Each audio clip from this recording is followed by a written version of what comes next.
Hello and welcome back to the Metropole Grid. My name is Andre. It is the 11th of June, 2024. And if I've hit all the right buttons, I'm joined by Yeti from across the ocean from the UK. How's it going, man? It's not too bad. How are you doing? I'm doing good. We're just going to do a little confirmation here that chat can hear you. That's always really important.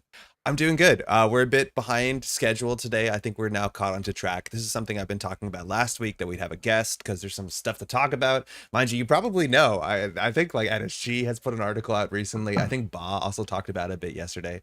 A little quiet on the Yeti side. Okay, hold on. We can deal with that. It's like 5 in the afternoon. What'd you have for lunch, Yeti? I ate lunch like 10 minutes ago, What? and I ate like a whole bunch of like leftovers. We had a big party on Sunday, and so we've Okay. just got like loads of spare dips and crisps and like stuff that's bad for you, but pretty tasty. Tastes good. So That's how it works. Okay, yeah. perfect. Audio is good. Thank you. Welcome to the stream, everyone. Eric Hyden is saying I'm gonna be real surprised if this ends up being a knife stream. It might just be. It's maybe not in my control entirely. Because Yeti has a deck that won't work on audio skip ping pong. How's it going? Zarath, welcome to the stream. Hopefully everyone's doing well. Cinderin, hi friends. A little quiet on Not Yeti side. I think we got that a bit better. I think your quiets are quiets and then your louds are okay. So I don't know if you want to get a bit closer to your microphone or something like that, but we'll see if it works out. I can scooch in. Okay, that might be Hopefully nice. that's good. Speaking of, That. yeah.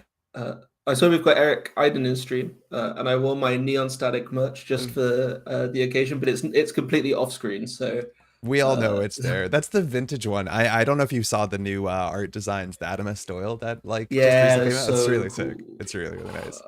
Hey, there's Cobra Bubbles. You should tell the story about the party, Eddie. Good times. Mind you, that is Rowan who wrote the article up on NSG talking about the whole series. That's what we're talking about today. What was the party like? Did you have a good party? Yeah. Have you heard of CTWC? If I said that, do you know what that is? I don't know. Can I Google it safely? Yeah. CTWC is the Classic Tetris World Championship. Oh, okay.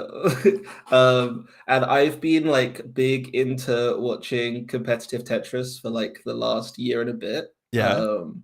And I like decided to have like a Super Bowl style party where I just like invite all of my friends around and force them to watch Oh, Tetris because with me. the finals was this weekend, June 7th and June Yeah, 9th. yeah. Oh, sick. How was it? And it was really sick. Everybody like came. Nobody had watched any Tetris before. Yeah. So I just like asked them to go take a leap of faith to come and watch a bunch of Tetris. Is it Everyone accessible? loved it. Yeah, like people can understand. It's pretty accessible. Like Tetris is just like a perfectly visually pleasing game to watch. And so like even if you don't know what's going on, it's still great. Ours being like, you see here, this is a really interesting technical play. This player is like favored in this match because of XYZ, and yeah, I just had an absolute blast. It was so cool. I think people enjoyed it. Cobra Bubbles can confirm if that's true. I was served someone recently, maybe it was a year ago now, like the innovation. I watched a whole like video essay about like how some new Tetris players were like back tapping their controller to hit buttons faster, and like how the meta warped around that because people were like, that's goofy. There's no way that's right. And then people they're playing with their knee, right? Like they're using their legs to use the controller. Which is so Some goofy. people just have their feet out and they're just like playing with their bare feet out on stream, which isn't necessarily like the best, but it is very funny. Yeah, not maybe the best to watch. Hey, there's Brindlemold in chat. How's it going, Brindlemold? Brindlemold's name, mind you, might be coming up in just a bit to talk about some new art stuff. Easy to grok. It is probably the easiest game to grok, Tetris. I think you can tell somebody know nothing about Tetris and they figure it out. I was like popping off within like an hour learning how the game worked. Did you not know how Tetris worked? Is there anything I don't, Well, is there's there anything special people don't tournament know? rules and Yeah. stuff. What do I not know about Tetris? Oh man, there's all sorts of things. There's all sorts of things that like, and there's like loads of terminology that the commentators and stuff will use Okay. that, there was a there was a sentence that got said out loud on stream that just had us all like falling about laughing, where they were talking about Blue Scooty, who's this 13-year-old kid. He's the one who like beat Tetris, if you saw that in the news. Yeah, I did. Kill screen, right? Yeah, yeah. So Blue Scooty, they're talking about him, and they said Blue Scooty's transitioned and he's trying to get clean. Which, if you don't know Cool. anything about Tetris, makes it sound like this 13-year-old has had the craziest life. Yeah. Joy. Okay. Did the kid win? How good's the kid? He did pretty well. He made top 8, but there was a major upset. There was there was some big surprises during the tournament. Without revealing too much. I Worth know. watching the finals at some point. It's so good. Okay. Are they playing like the NES version, or are they doing like, they're not playing Tetris Yeah, Effect, are they? no, it's all NES. Yeah. The other versions aren't aren't as good. I enjoyed the At Tetris least as for Effect, sport. but that is like a vibe game to me, not a game to me, if you know what I mean. I don't know if you Yeah, played that exactly. one. Yeah. Yeah. I've played a bit of that. In Tetris Effect, they've like implemented a game mode to simulate NES Tetris. Oh, cool. So like you can have a go at the thing, and it's like 10 times harder. It's just so much more like unforgiving in a lot of ways. Eric is asking on OEM NES hardware emulated. I would be super surprised if it's emulated. They're probably playing on NESs, right?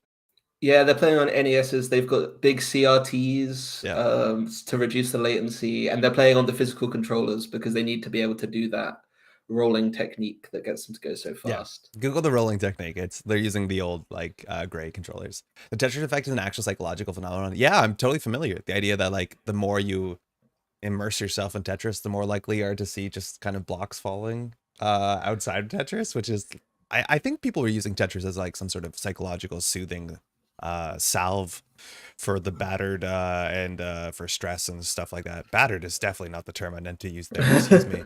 Jesus. Cool. That's exciting. But yeah, so that was my weekend. It was super fun. Really good. Super nice. Reminds me of seeing circles and lines after finishing The Witness. You're just connecting to the things, reframing stuff. Yeah, I could see about that happening after The Witness. All right.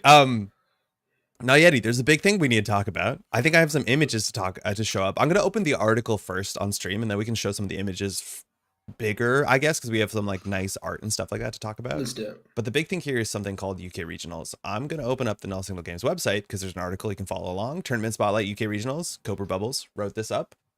Did Rowan write this, or did you send in script, or how does this work? In this instance, we have an inside track. Cobra Bubbles is the editor of the SG website, and he also wrote this article, which is nice. I think it makes his pipeline a lot smoother when he's doing every step of the work. Seems like the inside job. What can you tell me about UK regionals? Now, this term regionals is really funny because it's been coming up a fair bit, even like this year when it comes to things like NANPC. So we have more, as somebody on the west side of the pond, we have this like NANPC idea that's been going on this year, for those who are just tuning in who don't know. And NANPC is a player circuit that a bunch of players around North America are running. We just recently came back from a NANPC circuit event last couple weeks ago in Boston. There was one just this weekend, OTG, up in Minnesota, and I'm specifically going to be running an NPC event later in the end of August here in Montreal, and I'm super stoked for it. So this has been the first year of it, and it's been a huge success. And you can tell me if I'm wrong or not. I know this sort of thing has like, there's been a lot of interest for these like grassroots tournaments that are structured, that have some sort of narrative that pull you between one thing and another thing.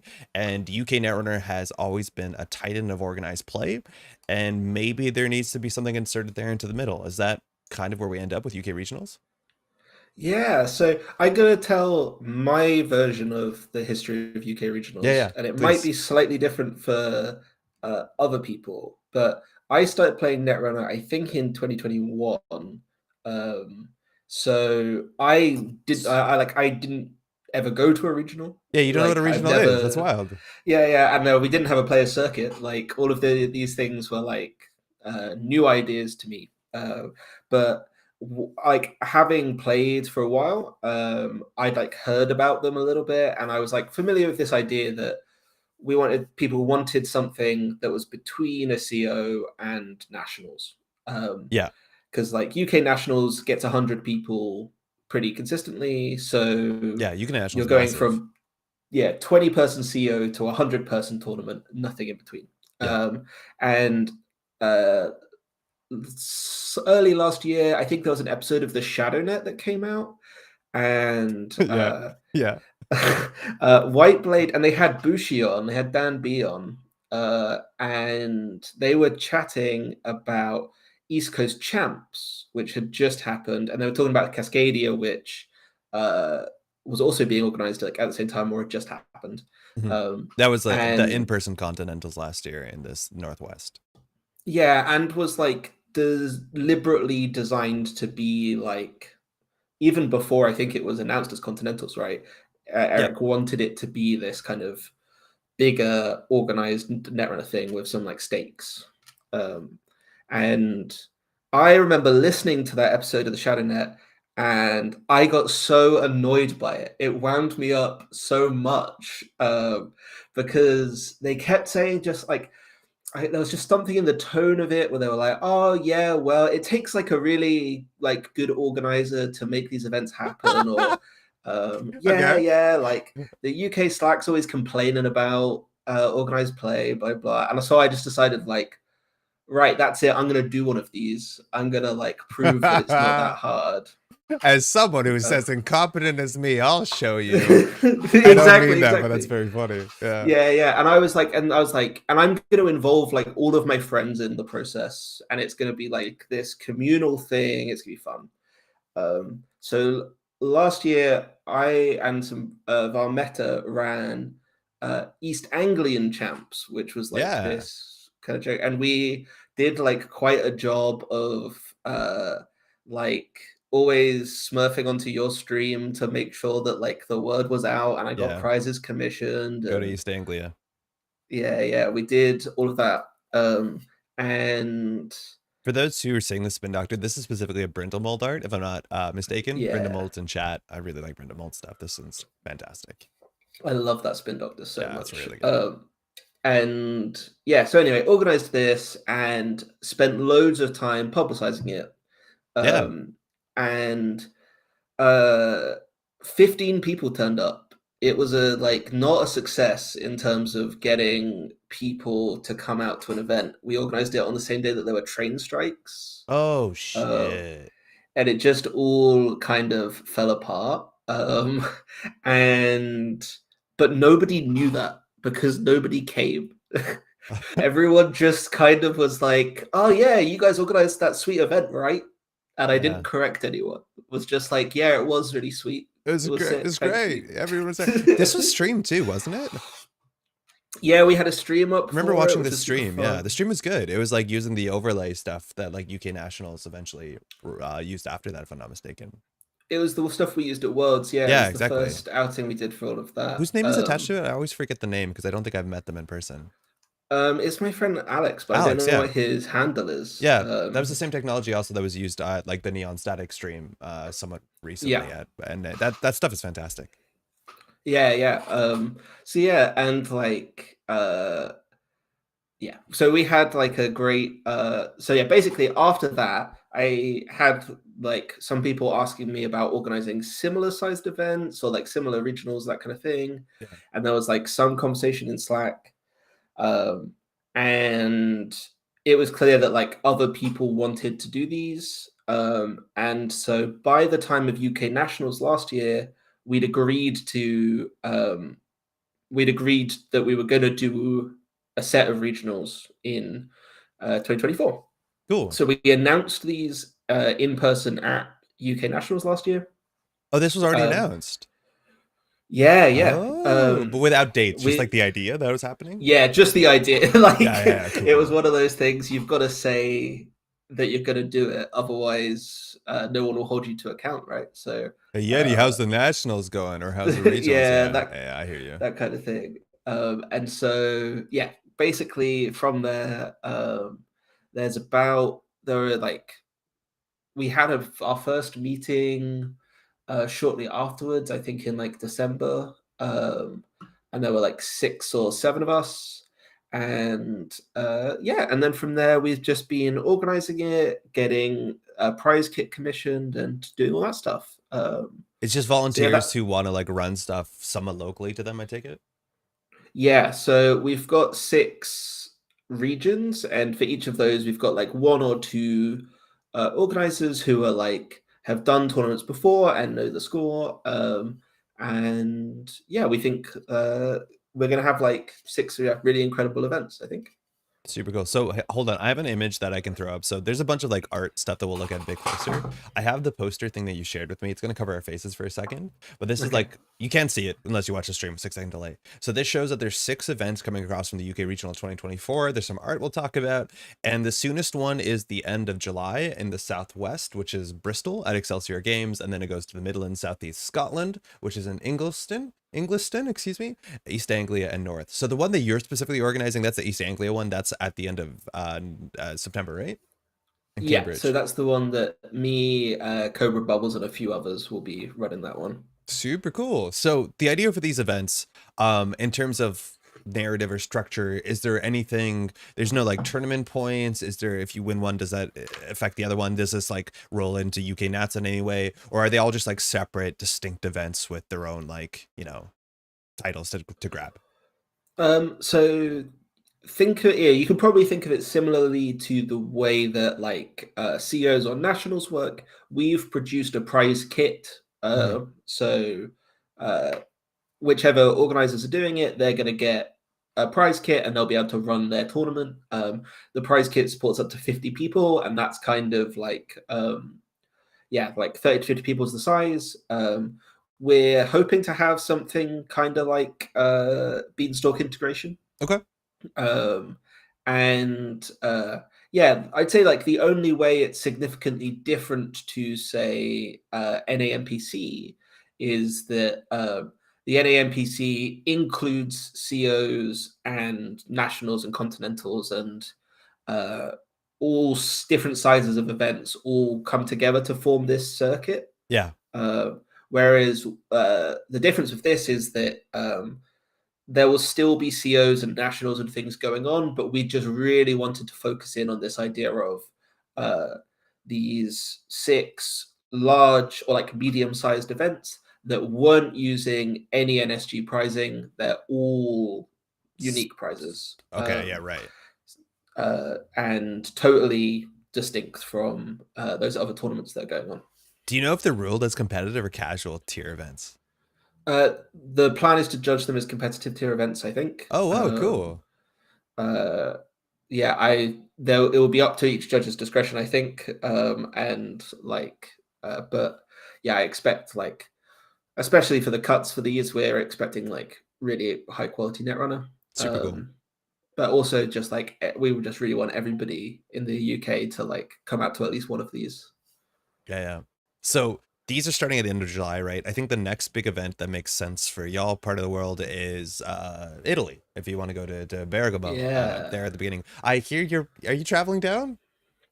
Yeah, we've got an Airbnb booked. There are 11 of us from EA Sports playing, and like 15 people coming and staying on the holiday. It's going to be a huge event. I'm really stoked to watch it. I'm not going to be there, unfortunately, but like I think the EMEA event is going to be absolute killer this year. That's the in-person Continentals, mind you. It looks like every year one of the 3 Continentals is in person. Mind you, this weekend is the APAC Continentals. That's online. You can join. You can enter. You don't have to be in APAC. And then the EMEA one's in person, which means that like for Worlds, which is, you know, relatively far away from the UK geographically this year, that probably a lot of folks are going to be more considering kind of having the culmination of their competitive Netrunner year to line up with UK Nats. When is UK Nats? I know the date is already up, right? I know the date. Yeah, UK Nationals is November 15th to 17th. And if you place first at a regionals, you get a free ticket to UK Nationals. Sick. which is nice because I'm running UK Nationals, so I can give away free tickets. Yeah. So yeah, That's not bad. Also, can I say about the date, the significance of the date? yeah. Mind you, if you're at UK Nationals on the 16th of November, it is not Yeti's birthday, so wish him happy birthday if you see him. Yeah, it's gonna be like a party. This is the like dangerous part of all of that is that I've basically said I'm gonna organize UK Nats, but I really want to play UK Nats. Oh, that is dangerous. So it's my birthday. I get to do what I want. Is the idea, but like we'll Yeah. see how practical that is. My hope is that like Cobra Bowls is going to be judging. We've got some like really excellent TOs who are helping with or like are involved in regionals who have offered to like take on running it on the day, and so hopefully my contributions can all be getting venues booked, promoting that kind of stuff, and then on the day I'll just be competing. Super cool. Hey, real quickly, we have a question. Sauce has already answered it, and I'm pretty sure that's where we're going to end up anyways. Did I just miss it really quickly? I think the question was, would one of these be a good event to attend as someone who's mostly only played casual matches between friends? So, in short, if, and this is like a really big thing we should circle back to in a second, because I know I've been saying this for NANPC, and I know I'm organizing an NPC event. If I thought NANPC was only an environment for competitive play and only for hardcore grinders to play, I would not have been interested to organize an event. Not that I don't care about that, but the certain Netrunner I'm interested in is things that anybody can show up. You're traveling to meet friends, to make friends, to play. Organized play is meant to be for everyone, right? That's very specifically the way I see it. Now, you can go against me there, but what would you think about UK regionals? I know being judged as a competitive event also can make it a bit trickier sometimes, but what's the idea on that? Yeah, I would say 100% the goal is to get basically every UK player who wants to come to a regionals should come to a regionals. I like when I started playing Netrunner a little while back, I was like really like I don't get this organized play thing. Like, why are you guys taking this so seriously? Why are you going to a big tournament? It's a game. And then like I went to my first CO and it was just like a ton of fun. Yeah, it makes sense very The quickly. yeah, it just like it's super good, and we had a CO in Cambridge just the other week, and like it was 20 people turned up to the CO, uh, and then Kikai, who was running it, was like, I'm gonna book a table for dinner. I'm gonna see like we should all come. Who wants to come to dinner after the CO? Yeah, that's the 17 vibe. people put their hands up. Which And is like impossible to sit 17 people at a restaurant. So what are you doing? Some of you just have he to somehow wait, managed to really? get a table 2 minutes from the venue for 17 people. At like A a bridal Wendy's? party had cancelled, and What? so That's incredible. it was like it was a super strange restaurant. There was like they put dry ice on the table. There was like it was like for Instagram Yeah, people, but yeah. it was super fun. It was really funny. That's really funny.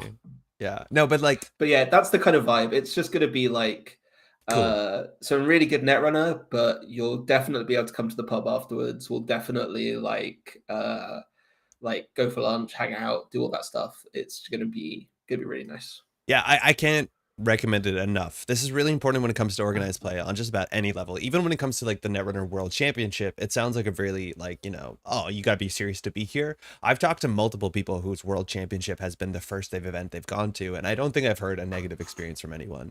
It's important to understand there's like two aspects of going to a Netrunner tournament. One of them is like winning at the card game. Some people take winning more seriously than others. And yeah, if you play against an average person and you're a newer player, your first round, you'll probably lose those games. And that's okay. Losing happens half the time usually. What's important to understand is as the day goes longer, your next opponent will also be someone who lost their first round. And then on the third round, you'll be against someone who's probably lost the first 2 rounds if you've lost your first 2 rounds. And as the day goes on, your matches get more and more, I would say, competitive potentially for you, which is really good. So you just got to, sometimes the first round you can play against the world championship, world champ, 2-time world champ player. It's random, the pairings, but from then it gets easier.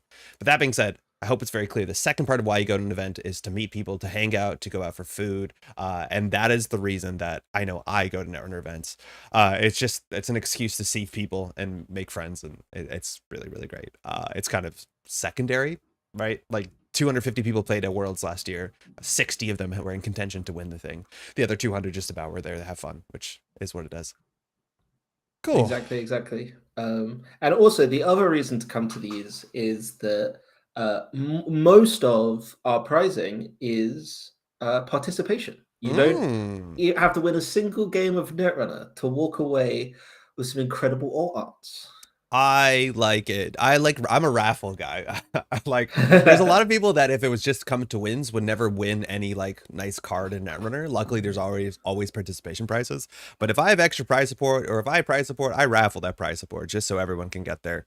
I'm going to throw to another scene that should have all the arts in full size. Give me 1 second to make sure that it works because it might not. So hold on. That does not look like it's loading well for me. So Yeti, you're still there for audio? I'm still here. Can people still hear me? I think you're still there. Okay, so let me just make sure I can open this and give me 1 second. Okay, so there's 3 card arts and then a playmat. I'm gonna be able to pull these up. Can we start with some of the card arts? Yeah, do it. Okay, so this button should work. Okay, this is an Opera research. This is, again, I think all the art we're going to see today is a Brindlemold art. Yeah, we got Brindlemold to do all of the art for it, just so that it was like consistent, kind of thematically consistent. Yeah, and like stuff like this card fan just looks really nice with all of his stuff on it. So this is the Opera research. I want to ask 2 things. Firstly, Brindlemold, also credited here as Toby. I was truly spoiled. That's a Brindlemold's local to your area, right? Yeah, so Brindlemold is in Ipswich, which is like not far from Norwich, where I play, and is also where I grew up. So yeah, quite close to me. So when it came to like the theme and the style and like what you wanted to see on the card, who's in charge of that? And do you know what the conversation looked like? This Oppo is fantastic. I don't think I realized that is that meant to be Lou and like a Wilder? Yeah. Oh, that's so good. Sick. That's really nice. So yeah, the process for commissioning art was that me and the other TOs would write a brief for each of the pieces. And Brindlemold asked for that to be quite loose, but we generally had like quite a clear idea of what we wanted. And with this one, what I wanted the most was the idea from the actual Oppo research art to still come through, which is this idea that Lou has been kind of like caught like out in the arms of this like Wilder, and that and like I like the idea that in some way like Lou is this sick as hell organizer, really like cool and fun and great, and like the Lou's like weakness is that like he doesn't have any inhibition, and it's really easy to produce some like negative propaganda about him. And so I really love that idea, but I think that art is really busy and like struggles to be like shrunk down. So I basically just said, give us the same idea, same theme. But Toby just does these like wonderful, really kind of like minimalistic color palettes and like really clear shapes. So I knew that he'd do a great job of it. If I'm not mistaken, so Brindlemold did a piece of art for Run Together last year. I think it was a fun house and it was really cool. And I know NSG saw that. Yeah. I think we had Jeff and Chad talking about like Brindlemold being a favorite too. And then Brindlemold was commissioned to do art for Worlds last year specifically. And I won't be able to show it live on stream right now. I know the Punitive Counter-Strike, and Brindlemold's art style is generally defined by like generally one major color is the theme across the art, and obviously you see that here with this Oppo research. I cannot believe NSG does not have an Oppo research alt art. Like it seems like such an important card, as much as you know NBN is figuring NBN itself out right now. But yeah, this one's absolutely fantastic and anoetic for real. Yeah, Toby did. And from Run Together. Yeah, you're right. Yeah. No, Toby's done the Continental Strike Fund that's out there at the moment. Yes, that one's gorgeous. That one's also really gorgeous. Very similar to the idea with like the central framing and like the hands, and there's a lot of like recurring ideas in that, which is great to see. Yeah, exactly. Toby just does like Toby gave me some of his like other alt arts that haven't been printed as like a birthday present, I think last year. So I have like 6 or 7 of all arts by him at this point, and I can like perfectly picture each one of them in my head because like the framing is always so striking and like yeah. Yeah, Soulmate is the exact same artist as those Strike Fund cons. Can you Yeah, confirm whether these cards hit the like criteria that NSG highlights for them to be like competitively viable cards versus casually viable? Yeah, we believe they are all competitive legal. Cool. Yeah. Okay, let me throw up another one on screen. 1 second. So then we also have a wage workers. How do you get these? Are they like specifically tiered, or is it up to organizers to figure out how to disperse them? So the way that it's going to work is that we have 6 regionals, and each of these alt arts is going to be available at 2 different regionals. Oh, And then whoa! So you have to, yeah, if you want the full playset, you have to go to all 3, or at least 3 of yeah, them. yeah. So if you go to 3 different regionals, you'll get the full set, which is basically like we really wanted to incentivize people to travel to more than one regional. Like if you aren't the kind of player who's going to make the cut, Mhm. or like you don't have high hopes of making the cut, um, then like why would you go to 3 different regionals if you're just going to get the same pieces of cardboard each time? I hear you.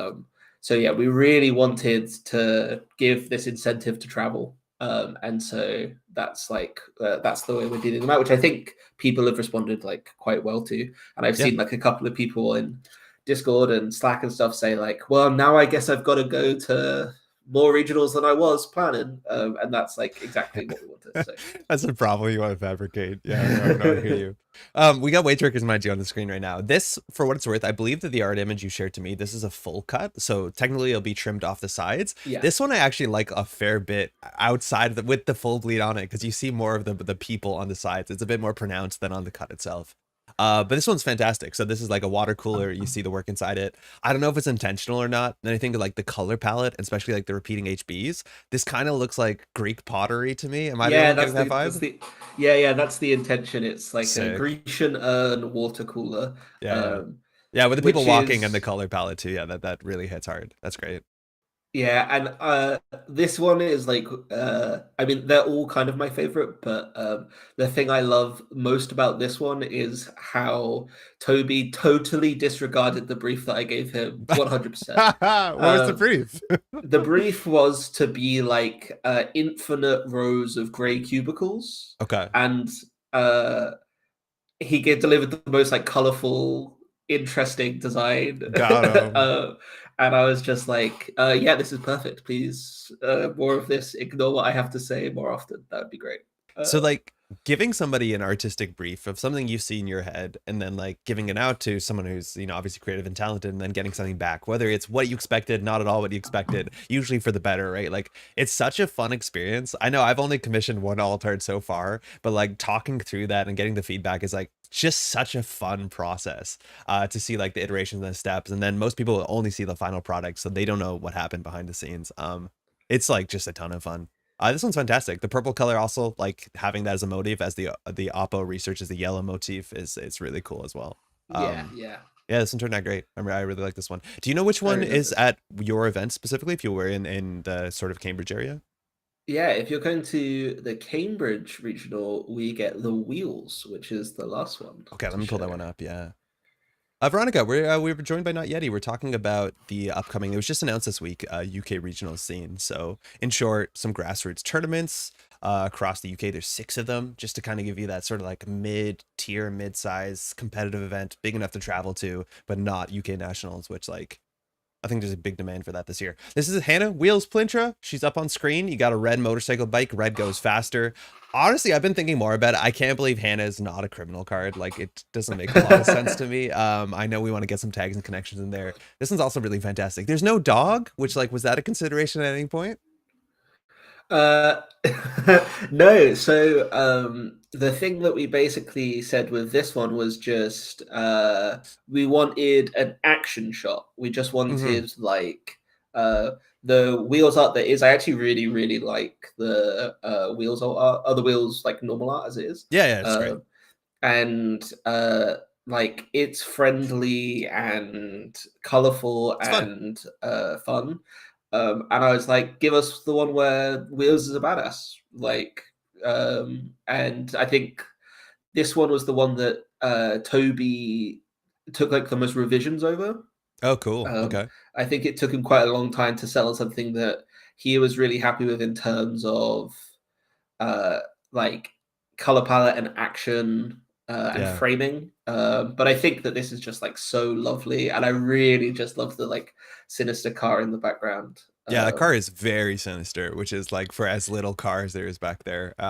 It does look spooky. Yeah, and like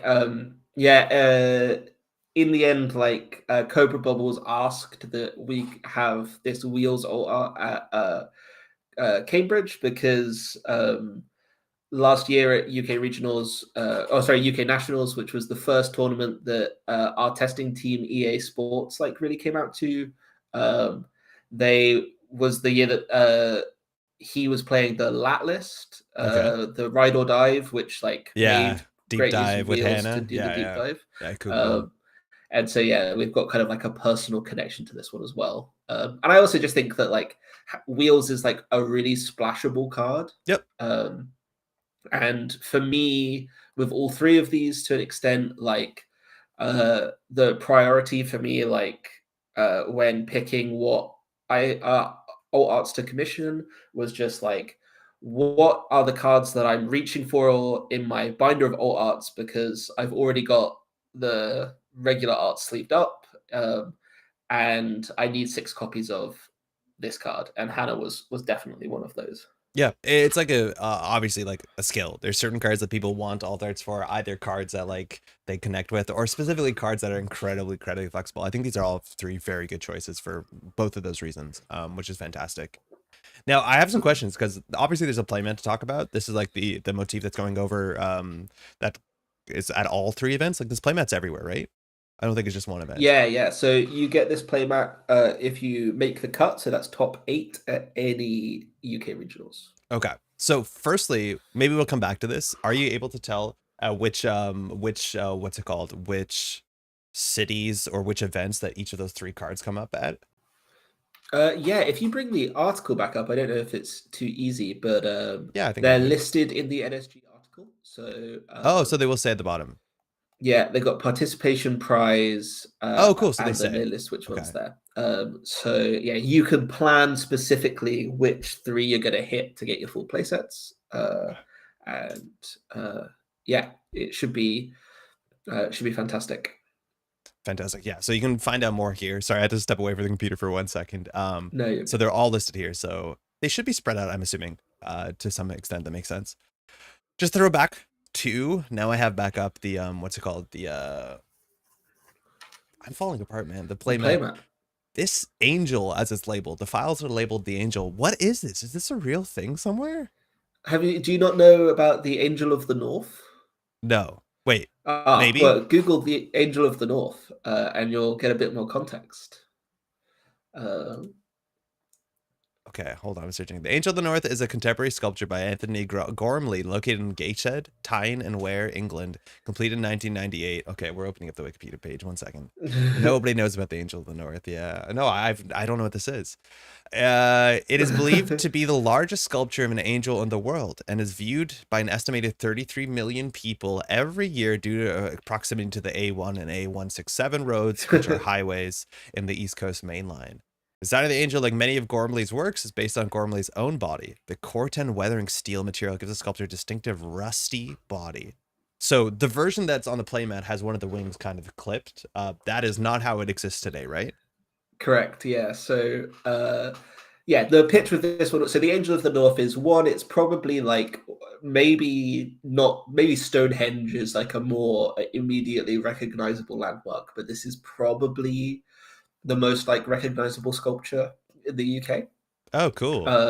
And yeah, as you say, you just view it from the side of the road, and it's big. It's tall. It's massive, yeah, and it's just like it was commissioned by the local council in the area to essentially be like a symbol of hope to the new millennium and a symbol to like welcome people to the area.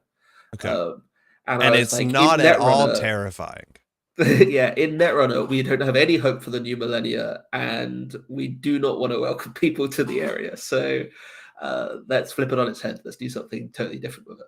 Oh, super cool. So that was the idea behind it. Okay. Let me pull up the playmat itself. Sorry, every time I do this is a Métropole Grid stinger, so like buckle up for that branding. So now it has Welcome to Hell sprayed over it. There's a drone. One of the wings is clipped off. TW, that would be, I guess, Toby Woodman, right? Like that's Toby's handle there. There's a bit of a flyer floating in the wind that has a diesel ad. And then, of course, Netrunner UK Regionals 2024. It's a pretty dark vibe. I don't think we've seen a lot of the playmats we get are full arts, and not often are they like environmental shots. It's actually very rare. They're more characters or like programs and stuff like this. So this actually is like notably a bit different, both in tone and the way it's laid out, which like I'm excited for that for sure. Yeah, we like I really wanted, well, like for a while, I really wanted this to be green fields and blue sky. Like because that also felt like I've never seen that on a Netrunner card before. And yeah, when we were coming to commission the art for a playmat, right, it was like somebody asked the question, "Oh, what card are we going to do an alt of for the mat?" And then at some point, I was just like, "We don't have to. We're like totally free to commission whatever art we want for the mat." But do you not feel like now that you have this art, like you should use it on a card as well? Like, can you tranquilly homebrew this up, or like, do you think you need to do that? I'll leave it open that if NSG want to contact me about putting a card in putting a card in Dawn that's like set in the UK, I'm open to that suggestion. Cool. So yeah, that's really, really cool. I like how this playmat turned out. I did not know about this Angel of the North. I might have heard the name before, but it is honestly probably pretty cool.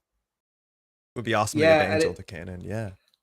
It was just like yeah, I think this one just turned out so wonderfully. And yeah, you just get like Toby's really lovely use of color. And yeah, it's just like unlike any Netrunner playmat I've seen before, so I'm super, super happy with it.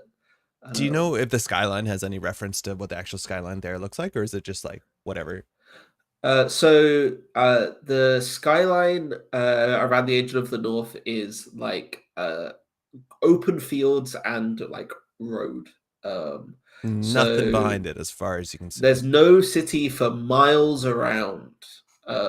So for like yeah, basically in order to get this skyline near the edge of the north, there's got to have been some like major urban sprawl, but I guess that's like on brand for I've opened an image and this thing just looks like an SCP. If I was driving and I saw this on the road, I would be terrified. I'm glad everyone's happy with it.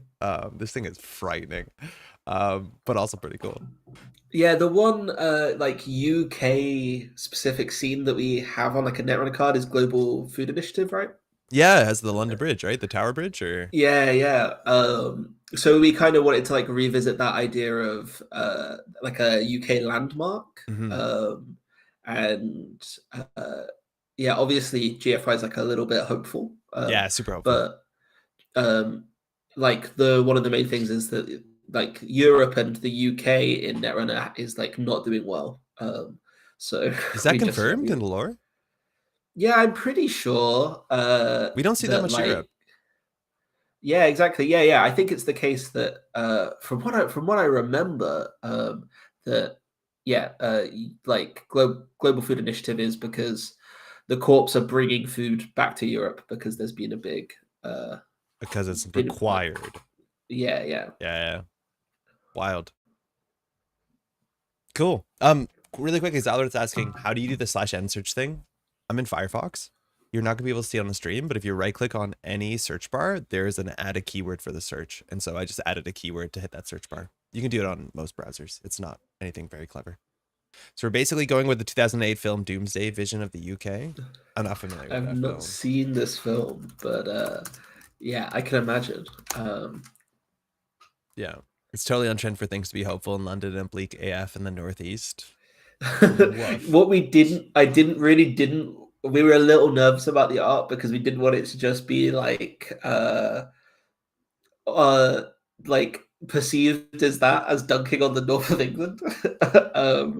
But instead, yeah, we spoke to Mark, who's one of the regional organizers. He's organizing the North regional, and he was like, in my head, this is the view you get when you're driving away from the Northeast, so it's fine. This is awesome. So the first one is just at the end of July. So again, the next major event I think probably is Bergamo, which is on I think the 29th to 30th of June, is at the end of June. And then from that point on, there's a couple weeks we might see some balance changes, and then we're hitting the regional seed. Because they're competitive events, is there going to be that like 2-week sanctity about ban list changes and stuff like that? That's something that we have talked a little bit about, but I'm not 100% sure. It will depend on how much notice we get. I think, 2 days notice, probably not. A week and a half's notice, maybe. Probably it will kind of depend. Yeah, super cool. There is no official ruling. Huh. I know that they've bent it enough times at this point. I think that NSG has some variation. Yeah, it depends on. Yeah, I guess. I think casual events you can do. Competitive events, I'm not sure if NSG is going to stop you, but I think it's more so people just need to come to an agreement to what they want to do. And I think we're expecting a ban list change somewhere probably in July or August, but that's really cool. Again. Yeah, they can come pry Hashiko from my. Nobody's playing Hashiko anymore. What happened? Oh, it's because they're so wrong. Make it happen. Get rid of. Anyways, this is fantastic. If you want to find out more information, mind you, if anybody has any questions specifically, whether it's to help involve or like just figure out how events work, is there like an email address or some contact we can put people in touch with if they want to know more? The best place to get in contact with us is probably the UK Netrunner Discord that got set up quite recently. There's a regionals channel in there. I'd recommend that anybody who's thinking about coming to one of the regionals join there. And each of the ABR pages has contact details for the relevant TO. Oh, sick. Contact. So, it'll be right here above the map. Yeah, if you've got any questions, go there. Jai is calling out my Ashniko defense. I still think that deck is the best deck in the format right now. And nobody can convince me otherwise, but we'll see. So yeah, no. Hopefully, if you've got any questions, feel free to PM me. Feel free to ask them in this stream, and join the regionals channel on UK Discord. But anywhere else is good. Yeah, I'm assuming if somebody are watching the VOD and you have a question and the easiest thing is right into YouTube comment, do that. I will be able to respond to you, but I imagine Yeti or someone from the we'll come back and find it. Yeah. So don't worry about that. That's an easy way to do it. Isn't there an Art of Android book that's a bunch of setting information? Yeah, the World of Android book. I have one right behind me on the shelf. That is a bunch of setting information. Oh yeah, you have one too. Yeah. Actually, hey, do you want to plug a YouTube channel of sorts? Oh yeah. It's called TMKF Netrunner. This machine kills fascists. Yeah, which is what Woody Guthrie had written on his guitar. That's me before I had a haircut.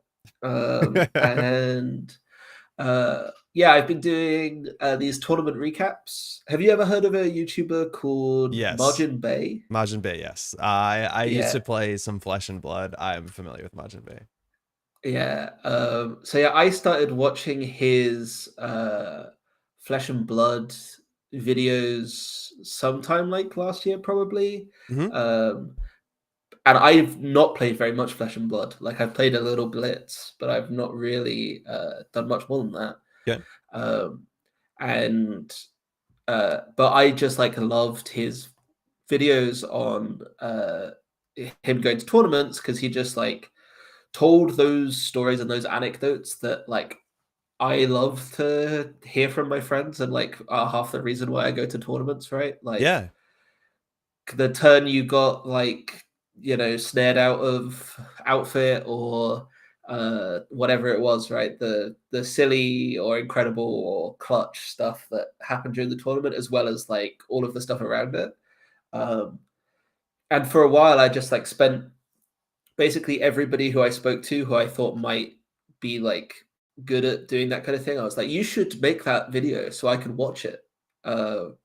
I want somebody else to do it. And then nobody else was doing it. So This is eventually I exactly like decided. the feedback with the regionals to be like, wait a second, I can do this. Which is like the best way to start doing anything, I'll be honest. Yeah, and so yeah, I've started studying this. I'm going to do one for EMEA, and I think Cool. I'm planning on going to 5 of the regionals, maybe 6. Ooh. Um, so if I can record videos for each of those, I think that'd be fun as well. Yeah. Also, this is a big thing, right? Like if people are driving or taking the train or whatever, and they're traveling to other regionals, if you're involved in the UK, you know, Slack or whatever, Discord channels, however that works, it's probably very easy to find other people who are making that travel too. So if you can make friends, be friendly enough with people, a lot of times travel gets easier to these sort of events. So if it's like you don't need to be traveling on your own, it doesn't make a lot of sense to travel on your own. Just keep that in mind. A lot of people are going to these events, so find someone locally and you can go together. It'd be fun. 100%. Yeah. Yeah. Yeah, I like Majin Bay stuff. Majin Bay, yeah, used to do some Runeterra stuff and just basically sits down for 45 minutes and explains his stories of like how the event went. And these are generally in-person events, so there's always a lot of I know the last one I listened to, he got stuck in the rain and was upset about that. That's like what I remember. They're pretty fun. They're pretty entertaining. Every video of his has some like totally like unreasonable story about this exceptional thing that happened to him, how it was the worst tournament experience, but like he still made like still doing top 4 good or something, and I'm just like, yeah, okay. Yeah. Yeah, no, I do think this storytelling stuff is like there's definitely an audience for it. If you want to find out more information, TMKF will be in the comments. Do you plan to do anything else on the channel or just like recap, like exclusively recap stuff? For now, it's basically just going to be recap stuff, I think, because like they require so little effort. And like yeah, like I don't know what I'm going to do, but the rule that I've had for myself is that no JNet. There's Cool. going to be no JNet footage on the channel. Okay. Because you've basically got that covered, and like there are a bunch of other people who do it, and I don't think the that's thing a that I'm reason not to do it, but that's cool. sure, but I'm really interested in people doing something else with Netrunner coverage. And I think like Neon Static, dude, like the reason why I love that show so much is because nobody else makes videos like Neon Static. And so yeah, I just hope to do something else that is a bit different. Cool. Very cool. Well, you can find the link in the description. This has only been up for a couple of weeks, and we'll see that, like, mind you, beginning of July, there's probably going to be a pretty cool video talking about the travels down to Bergamo, which I'm really excited. Fingers crossed. Yeah, that's gonna be really, really cool. Dope. And if anything like goes wrong with like the plane or anything, I can just be like, wow, this will be great for the YouTube video. This is good for content. He spent 2 weeks stranded on an island somewhere in the Balkans, but fantastic. All right, if you want to find more information, again, everything is up. Cobra Bubbles did the great write up here. If you want to contact someone, I'm super stoked for this. Obviously, I'm not going to be making it across the ocean for one of these events this year. We'll see how this evolves in the future. I think that's actually been one of the most exciting things about things like NBC, and you can hear it if you listen to like Eric talk about this on the podcast. Specifically, I'm interested to know how much money is spent on this, because that is the thing. Like this, it takes time and money from organizers, so you need to support them by going to events. That's always really nice. But the bigger thing I wanted to focus on is like considering what an NPC was this year and the success of an NPC and what people have learned and what people are surprised by it. What do things like this look the following year? And I think that's absolutely fantastic. So, because yeah, you went to Boston, right? And I did. Said that it was like that was incredible.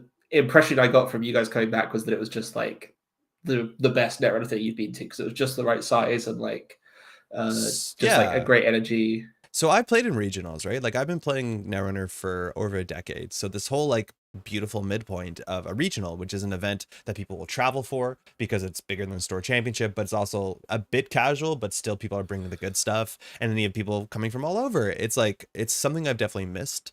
Also, mind you, I was part of the stream team there. I was mostly doing casting, but like I think that was actually one of the best productions of Netrunner live streams I've seen in a really, really long time, which was really refreshing. And the quality of play was great. The people were great. The venue was actually quite nice as well.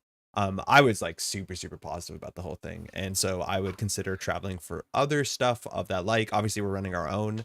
That's coming up in a couple months. I got to get some art commission for that, but it's yeah, I don't know. I left that, and just like that's always the best thing when you leave a Netrunner event and you're like, I can play some more Netrunner. Like, you know, you've done a good one, and that like happens, I think, 95% of the time, which is like always great to feel.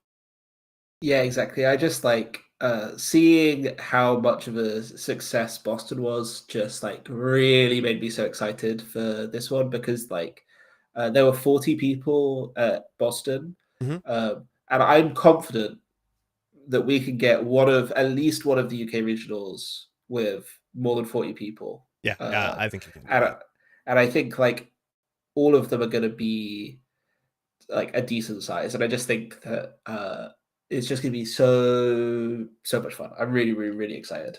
Um, We talked about this a bit off stream, and I don't want to corner you, but we are probably going to do some sort of prize support exchange. So like I might send some mm, Montreal stuff out and get some UK stuff here. So there's a chance that if you come to Montreal and NPC, we might have some of this very rare UK prize support there, but we'll let you know in the future how that works out. yeah, I do love the idea of there being like one person in the whole of Canada Yeah, but with somehow has some of this stuff, which is really funny. yeah I'd be stoked for that, but we'll see how that works out for sure. Players cams makes a in-person event twice enjoyable to watch. Oh, in terms of the stream shot, yes, 100%. Player cams are yeah. so good because there's not so much even like it puts a face to name and mannerisms to name, and you see how much fun players are having, and it's like just so good. I honestly don't know if I'd want it. Like, anyways, yeah, player cams are kind of incredible. I think that's The obvious. one game I played on stream at Worlds last year, Yeah, um, like I was quite ill for like yeah, right. world, and that room was like 35 It was a degrees. warm room. I was like You melting? not well, but I was playing the best netrunner of my life. So I had to like keep it going. And I Yeah, played like the one game on you stream, were op, right? and no, I was playing Sable against Oh, Op. against op. Okay. Yeah, I'm gonna forget the name of the player. There's a Montalbos player, um, and we sat down and we were both like kind of tired, kind of grumpy, kind of like not like really not up for playing the game and playing on stream. Yeah. um, and then like after like 5 minutes, we were both laughing, we were both joking. Yep. I kept rolling archives mark. I rolled archives mark like 15 times that game. Were you using an SG die or no? I was, but I don't agree with your like smack talking of the ASG Yeah. die. Sure. That's weird. That's keep rolling archives, man.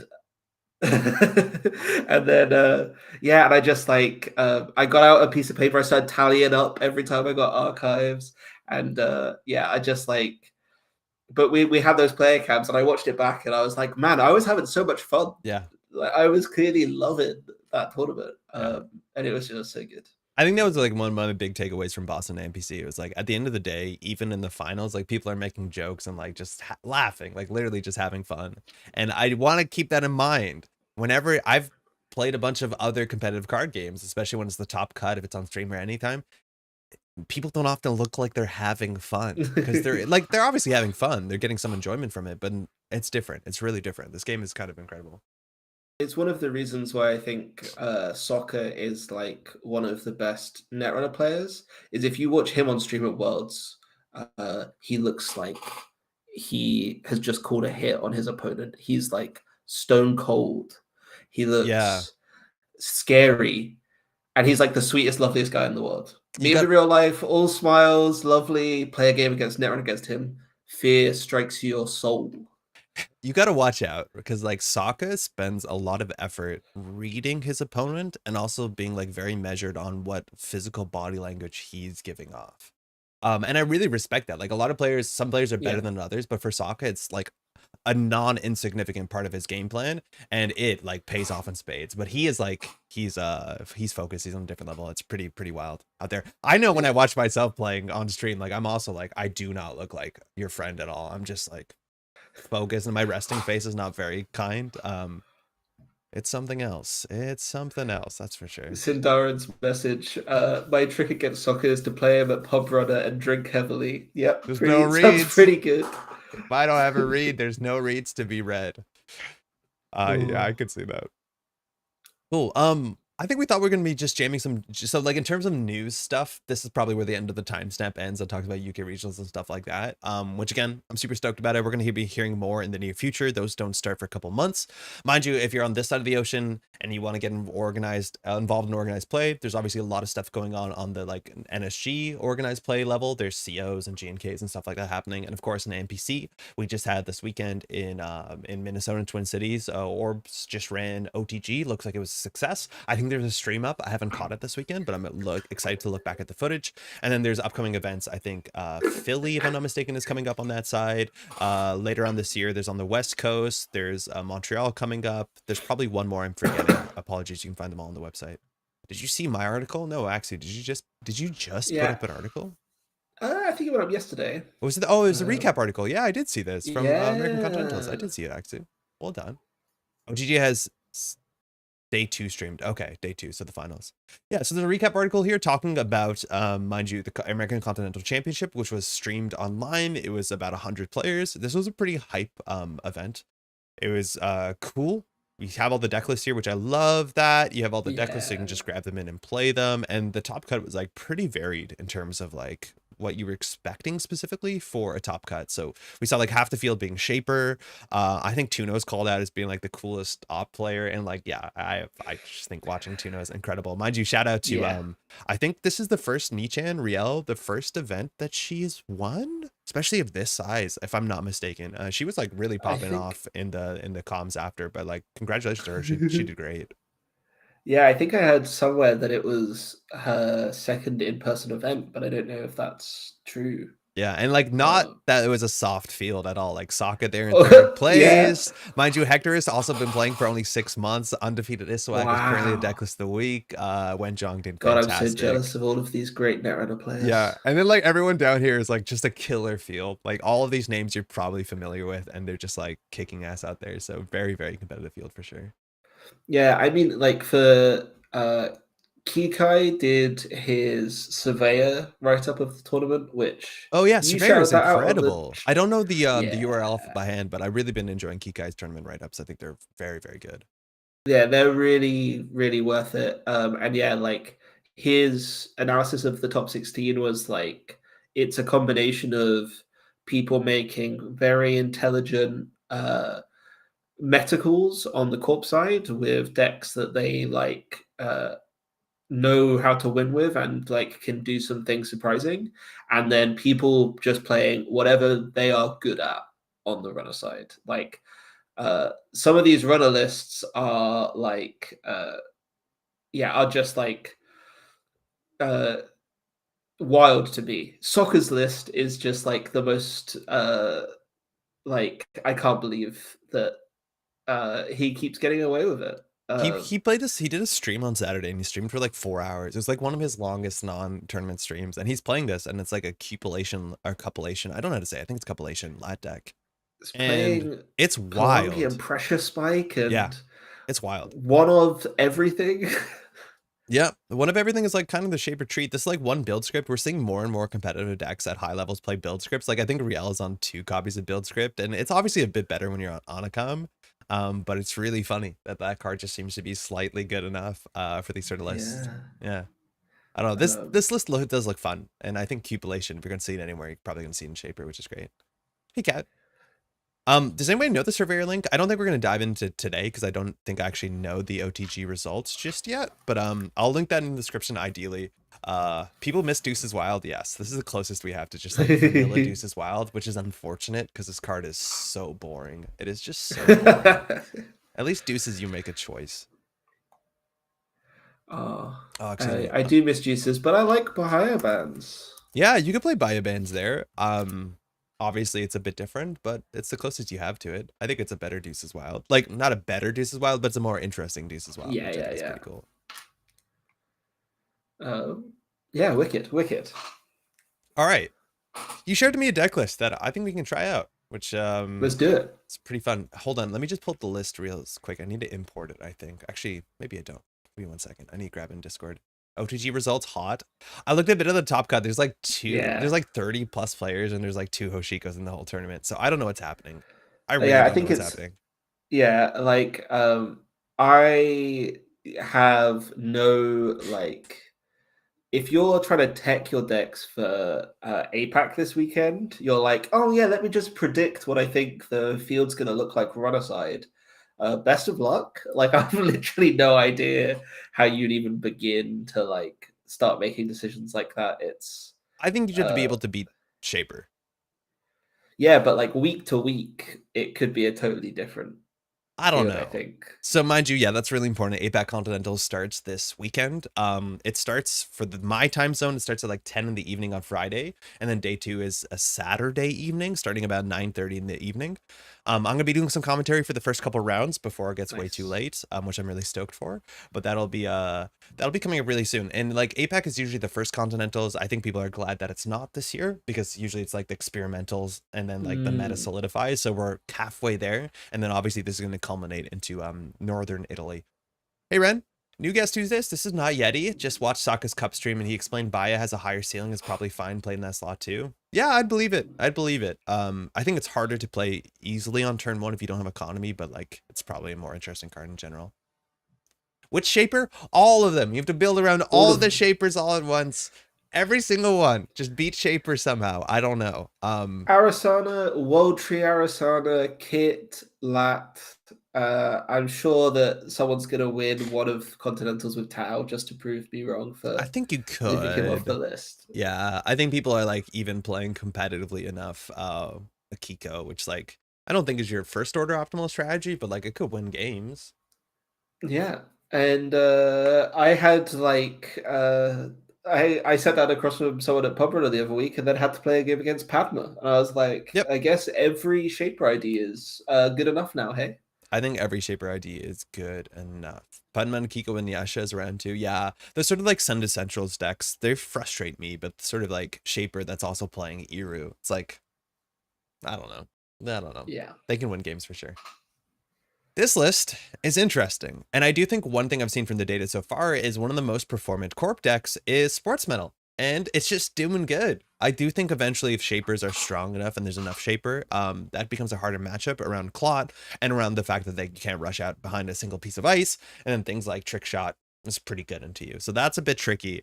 And this is the sort of deck that like structurally from a distance, if you squint, this just looks like good stuff Sable. But if you start reading the deck list, you realize that this one's a bit spicier. And of course, this is a Jachinyo deck. So we're trying to get some cuts into the corporation. If we land all 3 of these, we win the game. And a lot of those sportsmental decks are kind of defined by having 8 to 9 pieces of ice. Some of that ice doesn't even end the run. So like if you can just get this off, if you're good against assets, like this is definitely something. Now, this is entirely Yeti. This is your deck. And I think this is one of your early, like, can you explain the history behind this one? Because I know this one came in a bit early. yeah. So when so the end of the last meta, I'd been playing like loads of Reg Sable, loads of like the Sable Carnage type list, and had like just kind of got like a little tired, frustrated with it, and I thought to myself like, what's the most fun deck that I can play between now and the new cards coming out? And the answer to that question is always as McCaffrey. Yeah, heck yes. And so I was playing a bunch of As just for like the last 3 or 4 weeks of the last meta. And then in spoiler season, the Jaitinho got spoiled. And I was there in the EA Sports Discord like, this card sucks. This card is really bad. Nobody should be playing it. And then I did look at it and I was like, well, actually, the best deck that this goes in is actually the Az deck, because it struggled for one of hardware. And the other thing that this deck kind of shell has going for it is it's like the only criminal list, I think, that has like a reliable draw engine. Okay, yeah, Masterwork draws a lot of cards. You can draw through your entire deck in criminal, which is something that you can't do most of the time playing criminal. So yeah, that was basically the thought. So put it in, made a couple more tweaks, and Yeah, I think that this pretty reliably is able to draw through, and it's yeah, and like it's got enough money, it's got enough card draw, and you're able to like do the Jtinho thing in a reasonable time frame, I think. Yeah, Um, I'd hope so. and, yeah, and then it when we were talking about like me coming on the stream and like I asked the rest of the team like what should I play. Uh, they said this is the most fun deck in standard, and I kind of agree with that. I think Yeah, I that could see that. Masterwork is just like and Q Loop is just like the most It's the fun. most JT fun. is fun, Yeah. and it's just like yeah. So why not play the most fun deck in standard? Okay, cool. So at the end of the day, like our not so much our economy package maybe, but our icebreaker suite is like the same as the Guild Sable Carnage lists. So as long as we can get to the mid to late game and maybe we have some acceleration, like we got Chesvas, so we have 4 credits a turn. We can use those credits on Masterwork and Prognostic Q Loop as long as we're running central servers. And we have a really good breaker suite. We have Amaku for backup, and we want to be running consistently at least once per turn, usually to fire Masterwork Prognostic. And then we have the breaker suite that almost won Worlds. Otherwise, this is the weird part of the deck because we have Masterwork instead Yeah, of that version had Hermes, so we have a bit less control in the game. I think very notably, we have no multi-axis, and that is something that you can actually easily deal with Sable or with Masterwork specifically. Like you were set up either to run Twinning as much as Influence, we can run Wake, we can run Docklands Pass, but I'm imagining the answer is why need multi-axis when we're trying to kill the corporation. So a lot of these GHNU decks are not running any multi-axis. Sometimes they just win by getting to 7, but more of them than not, we want to get that assassination, and that will end the game. I there's think it's actually interesting. another Yeah. interesting choice that comes out of that, which you'll see in the resource package. We're not playing what's Sable's version of Info Bounty called? We're not playing. Oh, sorry, we We are. shouldn't be on Info Bounty. We have We one. should be on. What's the other one? What's old Sec Info testing. Bounty? We should be on sec testing because we do not want to access cards Oh, just to be able to dodge damage and all that sort of and stuff. dodge punitive decks. Yeah, that's true. And it costs 2 less to install, so why not? Well, so it costs 2 less, but then it doesn't fire the turn it comes down. Turn So it's installs. about the Yeah. same. Yeah. As long as you're running. But I could see that change. But So yeah. we also don't have So like yeah. we have one inside job. We have Boomerang, of course we do, and we don't have Estebrado. If we lose one of these Jchinyos, like we can still get it back with Alarm Clock. To me, Alarm Clock is always like the interesting one. It's nice to have bypass on a stick and its impact is good, but can you Alarm Clock on the same turn that you Jchinyu? You can with We Sable again, can. right? Yeah. So we can use alarm clock to bypass, get Mm-hmm. our Sable click back, and then we still have 3 clicks remaining. So we can run the other central servers and install Masterwork with QLoop or, sorry, install Jtinho with QLoop or Masterwork, Yeah, and then still have a click spare after all of that. that's wild. So yeah. Hey, Pouch. How's it going? This is Hey, not Pouch. Yeti from the UK. I should have had lower thirds and stuff. I was a bit behind on production stuff for the stream, but we spent the early part of the stream talking about like the upcoming UK regional scene, which is super exciting. What do you think about Doof? Like Doof is a card that you're seeing less and less as a 3 of in criminal decks. I think generically, like in as decks, I like Diversion a lot because we're one of the decks that can get into HQ turn 1, turn 2 consistently with Boomerang. Has that been as important as it might sound as it is, or are people just ducking with assets, or are they playing around Diversion? Because Diversion we're seeing less and less in standard.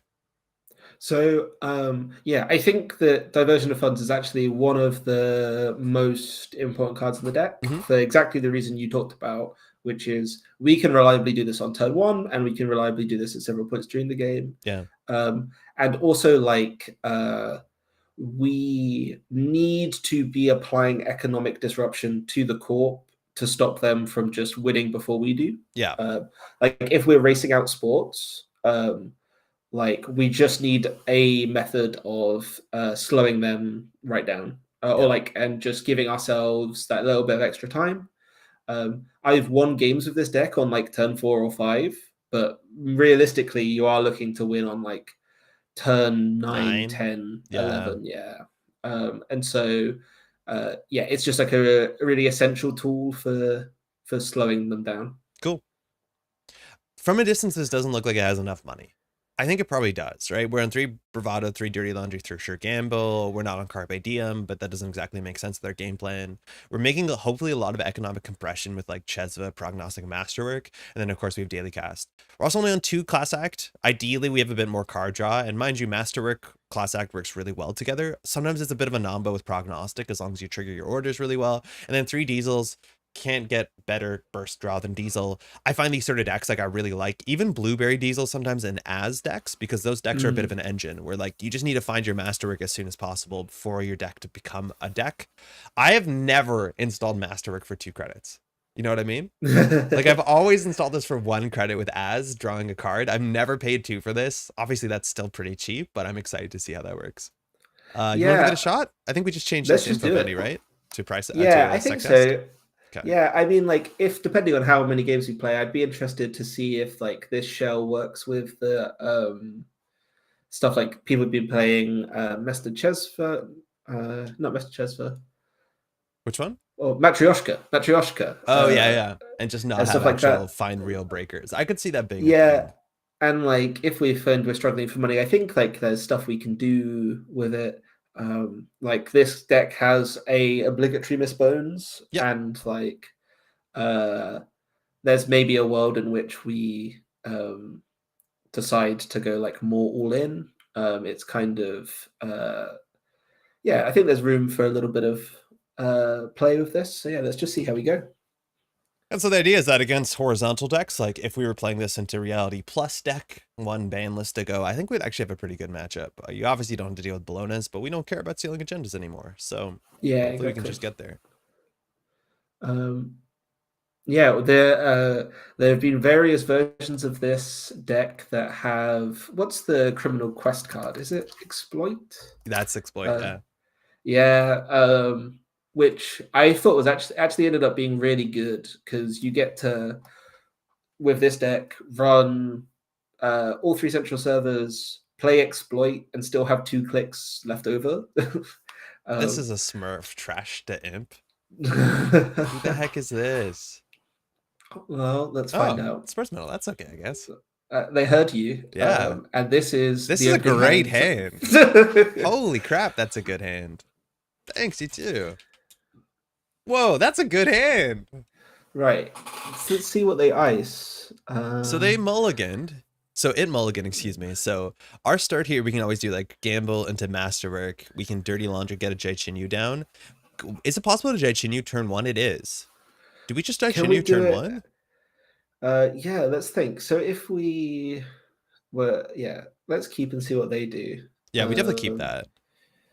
I'm just wondering if we can Masterwork and Chinyu and do it all. I think with the Dirty Laundry, we can do it and still be in our money as well. So yeah. We should mulligan to get a more average view of the deck. Yeah. Okay. So Sports Metal decks. Drafter, Gatekeeper, sometimes MIC, Ablative Barrier. That's more ice than we thought thered be. So that's going to slow us down, definitely. This can be literally anything in server 1. Tranquility is the worst case. 3-1 agenda is not a great case, but that's definitely something. R&D is our mark.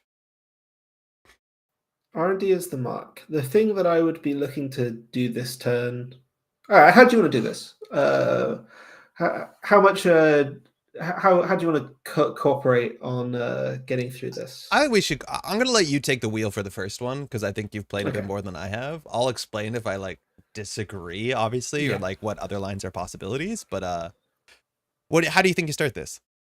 Hey, Daijin. So I think that this turn we want to get some iced resed, and we want to just face check something with Bravado. Yep. I think we want to get our Masterwork installed, and we want to check server 1. Okay. The question is really around Mick, right? Mick is the thing. They can't res it. They can't res it. So yeah, we just send it click 1 with Bravado, I think. HQ? And yeah, see how we go. Yeah, on 6 credits is a bit different. Here, Drafter's not that good. If it reses a Gatekeeper, that's fine, because now fine with us. It's a 0-cost Gatekeeper the rest of the game. It's also very unlikely that it can run res R&D unless it's an ablative, which means we can run our mark. If we're feeling really frisky, we can Dirty Laundry the mark.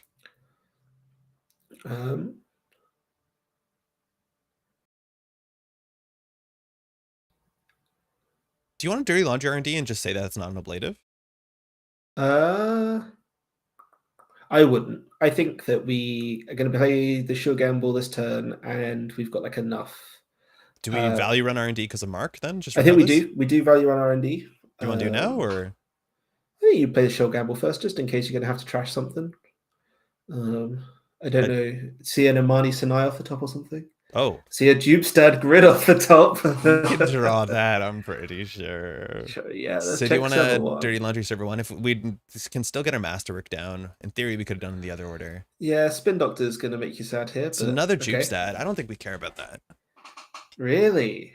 But they can't res it. You've got to assume this is some kind of strange combo deck, right? I'm just assuming they're playing like all the one costers, like the small agendas, like Ella Vagao and stuff like that, and then just trying to hurt us. Yeah, I would be like they're probably on ontological, right? Yeah, knowing they're drawing the second one. This is an interesting one. Yeah, exactly. Interesting. Yeah. I think once they have 4 credits, then we consider dealing with it. Yeah. Go no action for now.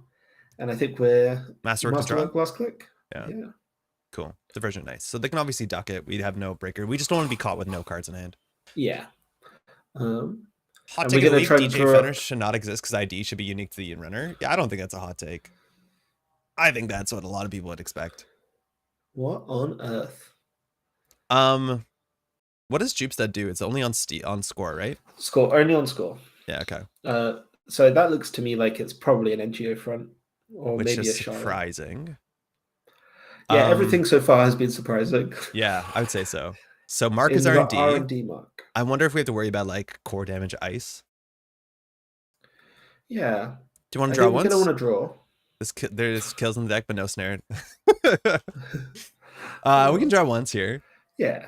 Okay. Do you want to just run this and force a res?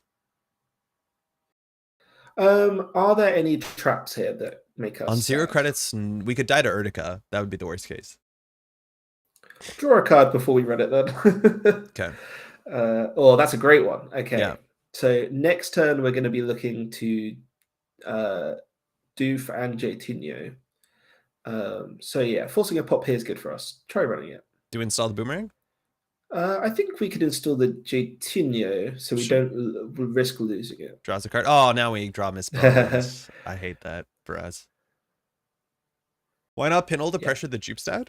I don't think we really want to trash the Dupestad here. Oh, we probably should because they can now do it. I don't think we're that sad if they give us 1 core damage, right? So the worst case in quotes is they spend 6 credits to give us 1 core damage. I don't think we care about that.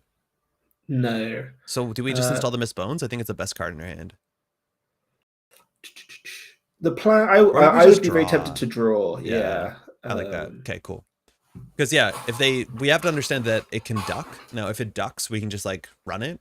But I guess Elvagao is, it's an Elvagao here. And they can't really afford the rest of the Gatekeeper. So that was the worst case for us. Yeah, but worst case is not necessarily it's not that bad. Yeah. Okay. R&D again. Our die is broken. So we've got a few options here. Yeah. We know that they've got the second Dupestad in hand, but the res is expensive and it's cheap for us to trash. We want it to res the ice. True. Like if we do boomerang diversion, obviously that's not very good. We can install the boomerang clicklessly. It's a bit better. It costs us a credit for a click, so it's kind of mid. But we want it to res ice because as soon as it res ice, we understand what we have to do to send off. We probably want to trash this Dupestad though, with Miss Bones. Yeah, I'd be tempted to draw with the intention of Bones Dupestad. Yeah. And we can probably poke R&D here. Are you worried about a Jaguar? We can always core damage, right? If we face check it. Yeah. We can only do it at the start. Yeah, I mean, like if we boomerang run any server this turn, like I think that's fine. So yeah, go for kill the Dupestad and then.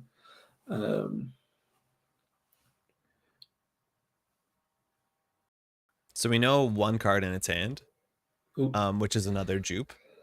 So here, obviously we have 4 hand size, so there's not that much we want to do. We can draw 1 and discard. We can just take a credit, and then next turn, assumedly, if it does an econ play, we can do like boomerang diversion on HQ. Exactly. Yeah. So yeah, I'd gain a credit. Yeah. We could have like pre-installed the boomerang, but there's a chance that it will just strand it.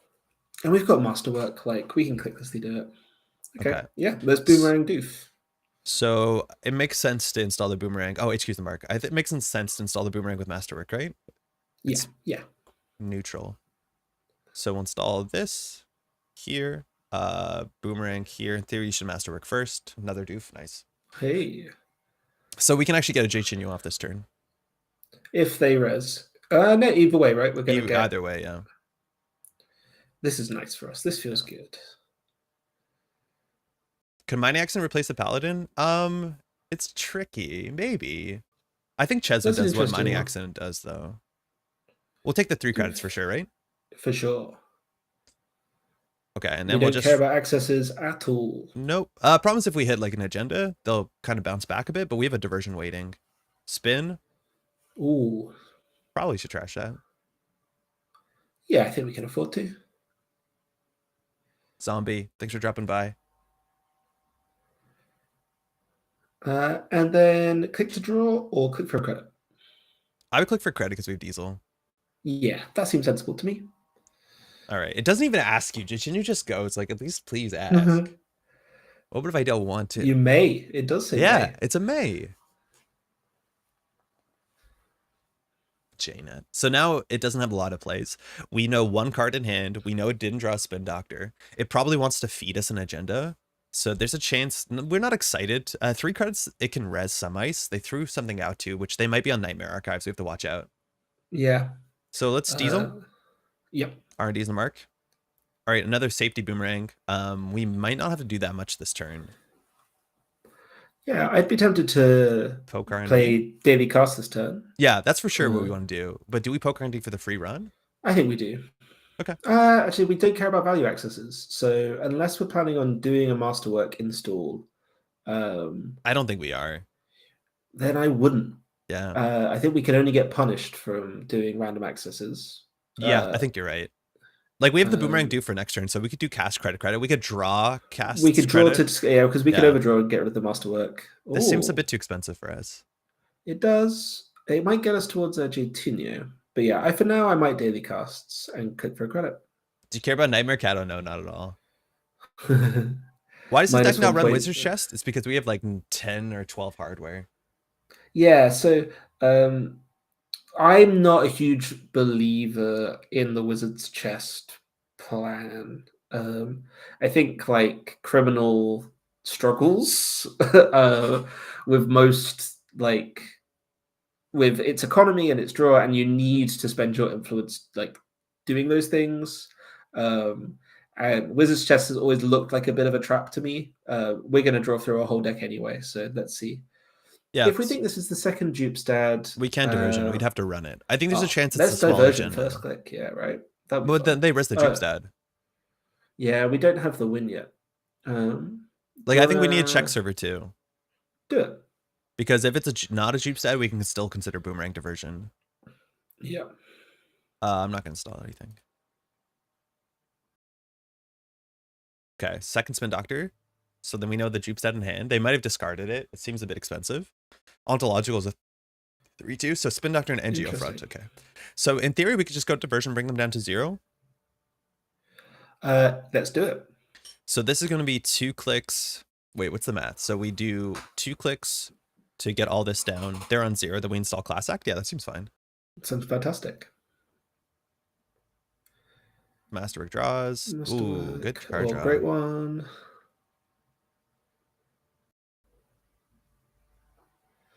Yep. And then we'll just install Class Act? Yeah. We drew this turn, so we're not going to get the scry. No. Sectest is a good way to make this board. Paladin's great for us. Chesva's great for us. Okay, they're on 1 credit. I don't think we care about that. It could be Rashida, actually, but they can't ice it. Like, they can't res the ice. It does seem like a strange play. Yeah. So, R&D's the mark. Sec testing won't fire this turn because it has to survive for a turn. So we want to get Paladin Puemo down sooner than later. We can check this. I think this has to be the Rashid or the Dupestad. I don't think there's anything that bad for us stealing it. If it's an agenda, we should put down Paladin first.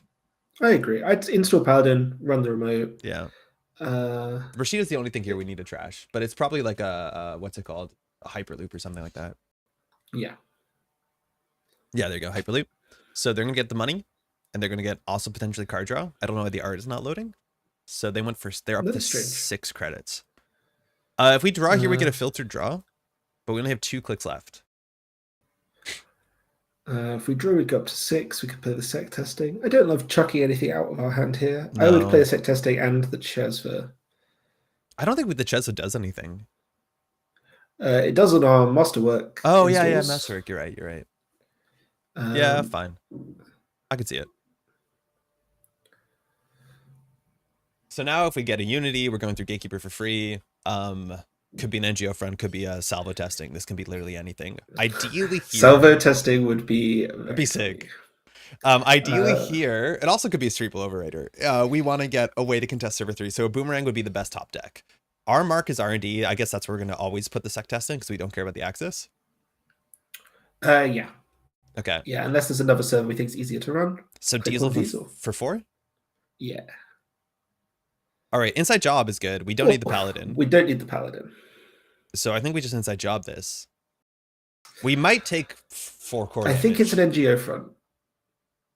I think it's a strong read that it's the NGO front. Do we just run it? Because if it reses, it has to be an NGO front. Yeah, I'm just wondering about drawing again. I kind of want to be able to like there's ice that's bad for us to face check here, so having a boomerang would be nice. Or even if we install the echelon, but then I don't think we have enough to deal with the Jaguar ND. Yeah, and I want to get, like, if we're going to do a run, I want to get masterwork value, so I draw. Because 2 core damage is really important, because then ontological is a 2/2. 1 core damage doesn't matter that much. I think this is an agenda. I think it's playing like in an interesting way. If you want an inside job, I'm up for inside job again. And we can install daily cast last click. So do you want to do it? Do it. I don't know. It could be an NGO. I just think it's hard to read. Yeah. If they res and it's not, then we've got great R&D like free click value here. So show me a salvo. You called it. Okay. So they did just need money. So we can install one thing. Daily cast drops us down to I think daily cast 3. is definitely going to make us money this game. Or not even, to 3. Okay. You can barely afford echelon install. Yeah, with Paladin's a bit cheaper. Not that we can use it. We'd use it on Central. You see, like, there are jamming things that are not... Anyways. Sable first is archives, daily cast, sec testing. We can put it on archives. And now we're on 7 credits. We have a filtered draw. We can run this and see what happens. On 10 credits, they can res like a tier. I don't think that's that good for them. Let's draw, and we're definitely going to see a boomerang. Yeah, it's a boomerang for sure. Ooh, Q-Loop's fun. Maybe you need a Bravado the remote, though. Up to you. Yeah, we could just send it. Yeah, do it. Do we echelon first? Not that we can really break that much, but it could, in a panic. It could get, play it so that if we take damage, we don't lose it. So we'll only have 2 credits for Bravado. So, like, that's useless. No, but it's not going to get hit by core damage or anything, right? Like, so we'll see. They have a jupe stat. They might have discarded it. I wouldn't be surprised. Their money wasn't that. It's another NGO, or we just died at Urtica. It's a Sable overrider, yeah. Wow. So they care about core damage. Okay. So we lost the Pinel, the Dirty Laundry. We now have only 2 hand size, which means ontological is a 1/2. So we need to put the pressure on centrals, which is really difficult for us to do right now. I don't think we trash this. I don't expect it to be on Tricholite. It might be on the one after we trash the card. Yeah, exactly. Yeah, no need to trash, and we can draw up. Yeah, no ice res there was sus. It looked like NGO front, but then they would still res, so maybe we didn't access. But they should have asked to access, yeah. Okay, boomerang's good in hand. Yeah, if they don't res, it's surely trap. Well, they didn't res last time. It was an NGO front, but I don't think you're not. No. What the hell is this? What's going on? Oh, it was an inside job. Yeah, you're right. Sec testing on archives. So, do we just diversion them? Yeah, let's do it. Do we need cards in hand? There's nothing that will just kill us, right? No, especially not on a... Oh, man, we need more Jachinios. Yeah. Totally free. You can get one of the Paladin as well. Yeah. I'm not used to paying money for that. I think we want the... Amaku is obviously a breaker for Gatekeeper. Class Act is card draw. We need card draw, but we're... Amaku gets us through the Gatekeeper, so I would be tempted to take it. Yeah, I'm down for that. I don't know if this deck can afford my viruses.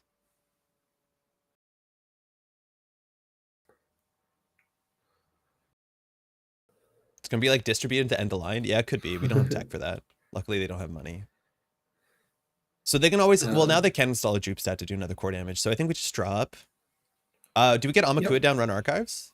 Does sec testing work with Amakua? Maybe that's a nombo we just built our own deck. It doesn't, I don't think. I would draw if we draw a Jotunio, we can still score it this turn. So but that's a good one. Yeah, not if we took the Amakua. I think we'd rather have a class act, but yeah. So we run archives. There's a small chance that that's an ablative, which means they can install an NGO front or a jupe stat, or maybe a Rashida. I don't think we care that. Do we need 2 more credits though? I'm not sure we do. I don't think we do. I'd be tempted to draw. Yeah. Yeah, we can check out the Amakua. Is there an Asmund here? No, we just have like, it's a good stuff criminal list with some hardware package. You say good stuff criminal, it's a as list. yeah, but it's like Paladin Puemo, Unity Echelon. Yeah. No, it's not threat through ablative. That's a good point. Oh, that's true. Is this a clearinghouse? It could well be a clearinghouse. Okay. It could well be a clearinghouse. That's fun. Let's start with Diesel and see. We have a class act on the bottom of the deck. We could maybe shuffle. Have we shuffled since then? No, we haven't. No, we haven't. But we can shuffle. Yeah. Okay. We got the Jotunio. So we can die on 2 knives. If we check this, the most it can be is 3 core damage, but that's lethal too. So I'm assuming that it's like, it could also be a Ronin. Like there's just a bunch of things we die to. This is where like not having Hermes is the downside, because then it would have to res it. So getting accesses is not very good. So do we just Jaichinyo? Yeah, I think we probably don't this turn. Can be? I think we have to assume that's a clearinghouse. I think clearinghouse is a good read on the remote. Oh, no credits for they went down to 1 credit for it. They went down to 1 credit for it. So we can just get in there. Yeah, but if it's an Urtica, it does 5 damage. Exactly. So think about it from the other side of the table, right? Yeah. If it's an Urtica Cipher, if it's a Cerebral Overwriter, they have to have 3 credits. 3 credits, so it's not Cerebral. They can't do that. Clearinghouse costs 0. Yeah. Urtica but we can just get in and trash it. Yeah. So what is Cipher makes sense as a trap. Yeah, it does. Urtica Cipher is like the only sensible card. The thing is, if we lose the Jaichinyu and the Alarm Clock, we cannot get lethal anymore because that's our last bypass card. So like we'd have to do draw, run it. What I'd recommend and then install the Masterwork. What I'd recommend is let's run archives and install with Masterwork to get the card draw. Yeah. The Jaichinyu or the Alarm Clock? The Jaichinyu. Hey, Jankdavis. What would be kill us? Urtica. Urtica could kill us. I guess Urtica doesn't kill us if we've got 4 cards in hand. We would need 5. We can do it. 5 cards in hand. Okay. Daily Cast doesn't help. No, but it's padding. Yeah. The thing is also, we also threw out our Amakua, so like the Unity, we need to install all these cards. This is true. We can do it though. We can draw, install Unity, run the remote. But we need another card in hand. Urtica is 5. Oh, yeah, it's 5. I think we just run it. Do it. Go on. We've got boomerangs. We don't need. Yeah, we don't need breakers. We just run it. We just run it like this, right? Yeah, go for it. Install hardware. No, thank you. Like maybe we take 5 damage. I don't know what this possibly is. It's a clearinghouse. Okay, we called it. Hey, nice. Good. I'll use Miss Bones. Yup, we've got 1 click left. I think we should install Unity. That makes the most sense. Oh, do we want to Jaichinyu? Have we run HQ? No, we haven't. Yeah. Yeah, we can't do that. Look how much money we've got. This is the thing that I found. Money. This is the thing I found consistently of the deck is that somehow, despite the fact that you're trying to make runs all the time, like the money goes up. Yeah. Logan, how do you get those icons in the game chat? This is a plugin I use called Cyberfeeder that Rahi has made, and it gives you all these like sort of great accessibility things like labeled cards, animations, and the icons in chat. Can't recommend it enough. Okay. Sable, R&D, Paladin, sec testing. Okay, so we can get the second blade in this turn. We can install alarm clock to draw a card. Sec testing will be on R&D. Do we want to put sec testing on archives? If it's nightmare archives, we would just take them. But I think I think we put it on archives because there's more likely to be agendas in there, and then we distribute a tracing die. Yeah. I would start off with the HQ run, or it feels like the safest run. It can fire snare. It's free. Yeah. Yeah. I'll install hardware to draw. For sure. Well, we don't need boomerang during this run. I guess the Kurapira, but we don't need it. Well, maybe there's an ablative somewhere.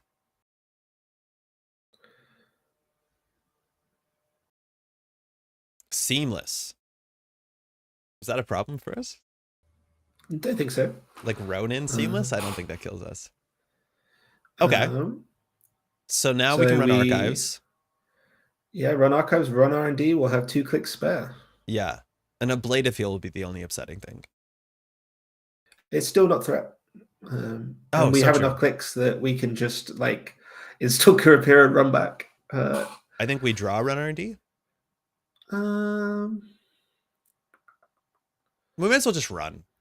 Yeah. I don't think it changes anything. It's not like we're not going to steal an Ikoa. Last click. So. Oh. Interesting. That's we have fine. that.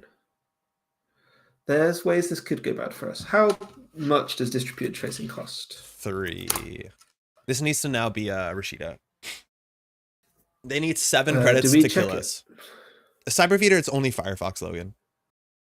I don't think we run this. If it's a Rashida, it doesn't have enough money, but if it's a Hyperloop, it has enough money. Cool. In which case, let's do a draw. Yeah. And just install the breaker. Install the breaker. And then second blade goes in.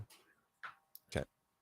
Yeah, and we've got like good odds to draw the Jade Tunio when we install this boomerang, I think. Yeah. Not a Rashida. Yeah, it doesn't look like it. I think we have a read that it might be. Yeah, of course. Might be the Jupestad. That makes sense. But like this board state, barring the masterwork, this is like exactly good stuff, Sable, which is really funny. Yeah. I just like, when like as criminal, when was the last time that on turn 13 you like had drawn through, you'd seen every card in your deck pretty much, had 17 credits. Yeah, but it's because they haven't forced us. It hasn't forced us to spend any money.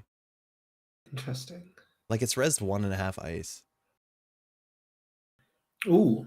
Hendrik or Managarm? Either way, we run it last, right? Yeah. Okay, so we know the bottom like 3 cards of our deck, so we need to at least draw once. If we find the Jachinyu, we can win this turn probably. Yeah, sec test is really good this game, Jai. This is exactly the matchup where we want sec testing. R&D, okay, Paladin sec testing, we'll put it on archives, I'm pretty sure. We don't know what server 4 is, but clearly that's something. We don't need to make a run on HQ, I don't think. We don't need to. We don't want to if it's Hendrik. Mr. Hendrik say? So Hendrik, if they pay 2, if it pays 2, we either lose all of our clicks or take a core damage. I don't think that matters for us. Like the difference between 2 core damage. Just get the extra click. Do we install the boomerang to draw, but then we can hit the Jachinyo?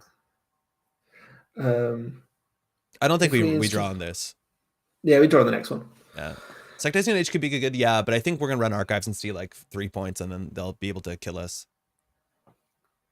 Encounter. We're gonna win this turn, don't worry. Spend 2 clicks? Nah, I'm good. Yeah, you get a lot of click impression here. Let's see if it gets rezzed. If we sec testing, we wouldn't access it. Like that's a good thing. So maybe that plays around it, but it can barely. Yeah, it's a line I hadn't thought of. There are Urticas. Oh, there are Urticas. I'm trashing this. I don't want. We probably shouldn't trash this actually. It turns on riot suppression. Yeah, don't trash anything. And active policing. Yeah, let's not trash that. It's a Managarm. Okay, great. That doesn't matter. So draw once for filter. Draw the blade win. Shit, but prognostic could hit the blade. Fun. Yeah. Let's run R&D and install prognostic Q loop. That eats the trigger though, but the trigger's already eaten, so we can just pay the credit and just like hope. Yeah. Okay. Just compress as many clicks as possible. Okay, that's good. We drew that. Do we pay for it now? I guess it doesn't matter. Yeah, pay for it now. Spicy. Pay 1. Install Chesva. Okay. Yeah, go Breach. Jaguar. Okay. So now we can draw once. We draw twice. We've run 2 centrals, and we But can then we still can't use install Masterwork it. again. Oh my god, it's whenever a run. Yeah, you're totally right. Draw. Okay. Draw. Hey, well. If it isn't the game. Having that's incredible. like 7 clicks worth of value on this turn? That's so good. Can keep doing 1 to Prague? No, Prague is only once per turn. Yeah. So it's on our turn and its turn. So we don't access. Second blade comes in. Discard down to 2 cards. You got it. Yo, that worked. That was cool. Hey, very nice. Hey, GG. That's a really cool trick. I have been killed. Yeah, you almost had us. We were on the ropes there. Yeah, for sure. I don't know. With me. Thank you.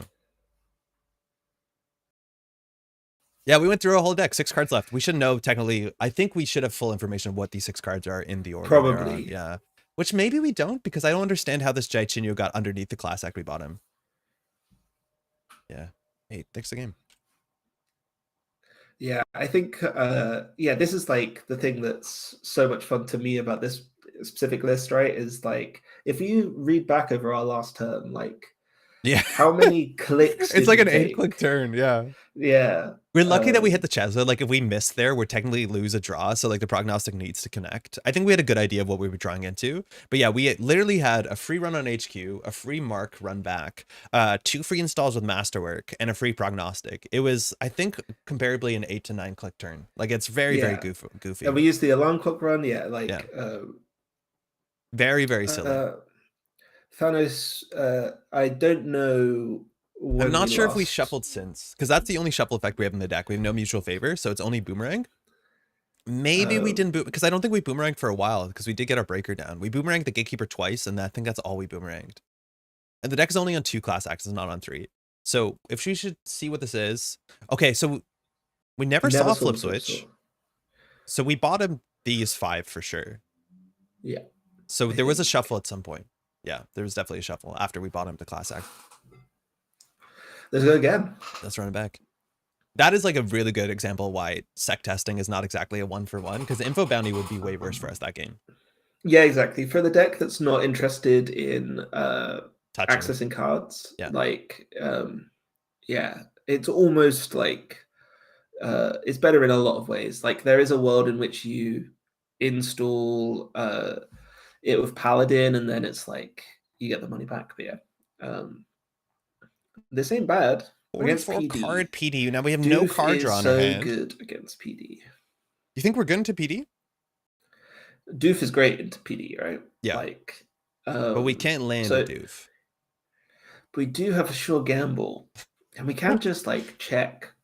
Yeah, we want to run most everything on turn 1. I would be tempted to keep here. I just don't like this, because if we don't draw into card draw, we're way too slow, and our deck has not. Well, we have 3 diesel, 2 class act, and masterworks. Yeah, you're cool. No, your call. Let's keep and see how we go. Yeah. Like if you're playing as, you do want to mulligan almost entirely around masterwork. This deck, I think you don't need it as bad. Celestial Spark in chat saying, we clicklessly draw, clicklessly install the top card of the deck, clicklessly installed 2 cards from hardware, and used alarm clock and the random mark. So I think it's 11 clicks. And we got to see 1 card deeper class act. Yeah, no, it's That's pretty fun. Pretty buck wild. And we didn't have prognostic setup. Like we already ran. Yeah. Greasing. Okay. Did Edward keep? Edward mulligan. That's great for us. Yep. Install and you got Ice HQ here.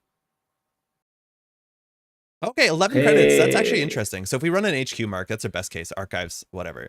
So imagine we had an HQ mark and we could do diversion run server 1. It would be crazy. It would be so wild.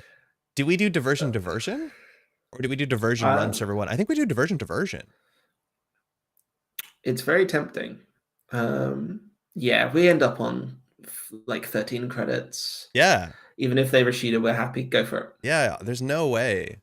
Oh man, what are you gonna do? Diversion me? No, we're gonna double diversion. If we had the HQ mark there, this would be so disgusting. It would have been absolutely unfair. So gross. It needs to be Rashida. Yeah, okay. Yeah, okay. So on 6 credits, like we could have run server 1, and it's a lot that it can be. If it's a drafter, like it gets back Rashida, greasing the palm, or hedge fund, like it's not great. Join If it's not the right play, even you if it's must. not the right play, you must play Doof. Yeah, that's pretty totally. true. I don't think I've double doofed anyone in years. Now the good thing though is that they don't have to play around these doofs, so like that does change the game. Corporate hospitality. That is true. Get the Rashida back. Yeah, and then they don't discard. So we're assuming there's actually 2 agendas in hand. They've drawn about 12 cards. So we have no multi-access. So this is where like if we top deck a classic or a diesel, we're fine. Otherwise it's gonna be a bit dicey. I do think we'll take value accesses though in this matchup for sure. I think that makes sense. I think there are worlds in which fund. You can... Yeah, we should. Caesar, you're right. We should have just ran archives for fun. Hey, our anonymous friend. This is not Yeti from the UK. Hey-o. I should have labels and titles. I'll fix that after for sure. Mark is unfortunately HQ. We force a res here. If it's a drafter, it's not great. If it's an MIC, that's worse for our opponent than for us. Yeah. Do we just draw first and then send it? I think so. Because even if it's a drafter, right, we're probably going to be able to run the remote. So I'll run it now. If it's an MIC, we lose our whole turn. Yeah, whatever. They spend 3 to 4 credits. Board control, fine. I'm happy that's on HQ, especially with 2 doofs out. Like that's fine. Keep drawing. Yeah, keep drawing. Kind of class act. Alarm clock. I don't think we need to do this. I don't think we need to spend. No, we don't. I would. I'd laundry R&D maybe. Yeah, that seems like a good play. Like just the axis is fine because we get information. Great. So we've seen 6 of their influence. This looks like it's probably 2 board control, 1 anoetic. That makes sense. That's kind of like a rotom appliance-y way of looking at doing things, right? Hedge fund, yeah. That's good. We should have known that it was there. That was a reason we should have pressured HQ that turn. So we got good. Archives mark, whatever. Might be something in there. We'll get some information. Drawing. We're just drawing a lot. Okay. Can't do that this turn. We keep drawing. Prognostic run archives? Yeah. Oh, we can't do Ches with prognostic run archives, but we can still do it. That's a shame. We can, yeah, we've got enough money. Look at the top 2. So it's daily cast into Paladin, so useless. That's a Mav. Okay. That doesn't matter. We have no viruses, do we? No. We've got Tell. One of. Should we show the knife yet? Should we show alarm clock to install the alarm clock? Yeah. Okay. We'll probably not use this for the next 3-4 turns, which is unfortunate. Well, I don't know. I can see next turn starting off with alarm clock running HQ. Only if our mark is there. Yeah, but then we can install Jotinia the same turn. Like this is what happens when you put down alarm clock. Hey, that's good news. I think we forced the res here though, especially if we have an HQ mark. Yeah. Interesting. Just, I think I've seen some PD decks on one NGO front. But yeah, take the alarm clock run. Yeah, we got the mark II, so they really need to run. Look at the top 2. Yeah, we know what that is. Pass. We know what that is. Quemo. Mind you, prognostic installs programs and hardware. Continue to movement. Do you jack out, or do we spend 1 click to get an access? I think a click for an access is okay. It's just not our game plan. Yeah. You want to do it? I would. Let's touch cards against PD.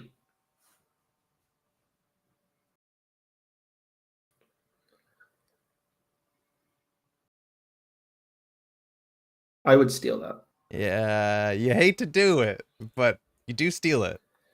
So now, do we just run this? Like maybe this is more likely to be a 4-2 than an NGO front.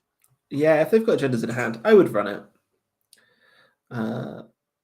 All right. Yeah, and we run now in case it's drafted. Perfect. If it's Nick, that's they're bankrupt. We lose our turn. Fantastic. We didn't. This is again like our opening hand had no card draw, and this is where we're gonna struggle until we'll get an engine piece down. Like we're still doing good damage. It's just like you need the card draw. Yeah, you may well have been correct on the opener. I just don't think double do was sick. I just don't expect them to nice HQ turn 1, let alone have at least 10 credits. Yeah, I think you're probably right. So MIC is hard for us to deal with. We can inside job it. We have 1 in the deck. Boomerang is also fine. This is an agenda because if it was an NGO front, they would have advanced it. So we know the next 2 cards on our deck and we can't shuffle anyway. Unity will sail through MIC. It costs like 19 credits. 3 to counter strike, 3 to break. If you run last click though. Yeah, but then they pop it, so you want to run it like second last click. If they Yeah, pop it, I but think if we're they- happy. Yeah. Yeah. Don't run HQ. They also don't have double seamless because they could have done like seamless credit seamless and scored out. If it's or they technically, if they have one seamless, they can do seamless credit advance. Yeah. I would be tempted to draw twice. We know it's a cast, and then Poemo is the next one. So we draw twice, we break lock, then we can Yeah. install Chesva, run R&D. Hopefully That was the kind of play I was thinking of. Paladin might make more sense, but I think either but we one can use fine. Chesva right away on prognostic if it hits, right? Just do it. Okay. It's fun. Gamble unit go to 5 points seems really good. I think there's a chance that that's the right line to pressure that. It probably is, because if they score it and they get off-world, they're back into the game. Yeah. It's not a Lumino because they would have scored it out. But we're doing silly Diesel stuff. Masterwork. Bummer. But Masterwork being the second card is good for us. We have... Yeah, but we draw here and discard? It's really hard. Maganet, that's fine. I think you can install Paladin, you can install Daily Cast, you can install you can play Gamble. All of those would be plays I was happy to do. I'll do Paladin so we can install Cast next turn. Yeah. Yeah, we should have contested this maybe. Let's see if they score out.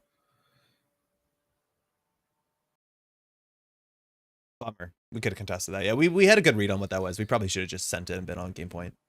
Yeah, John was probably right. Yeah. Yeah, it's expensive, but like you don't break the first 2 separate teams, so whatever. Yeah. Okay, so we know Magnet in hand. We know whatever this is going to hit. Spin Doctor, mind you. Hey, Bod, how you doing? This is Yeti. I don't know if y'all met. Heyo. Gain 7, return, greasing the palm to hand, so they'll be able to build a remote server pretty soon. There's a chance there's more agendas in hand, right? Like, we've gone through nearly 20 cards. So we could go HQ and force a res. We probably want to draw first, obviously, but we can't with Alarm Clock. Because what's the top of their deck? It's Diesel, right? Top of our deck is Diesel, yeah. Yeah. Yeah, it's Diesel into Masterwork, right? So we can... If we get the HQ mark, I think we send it HQ.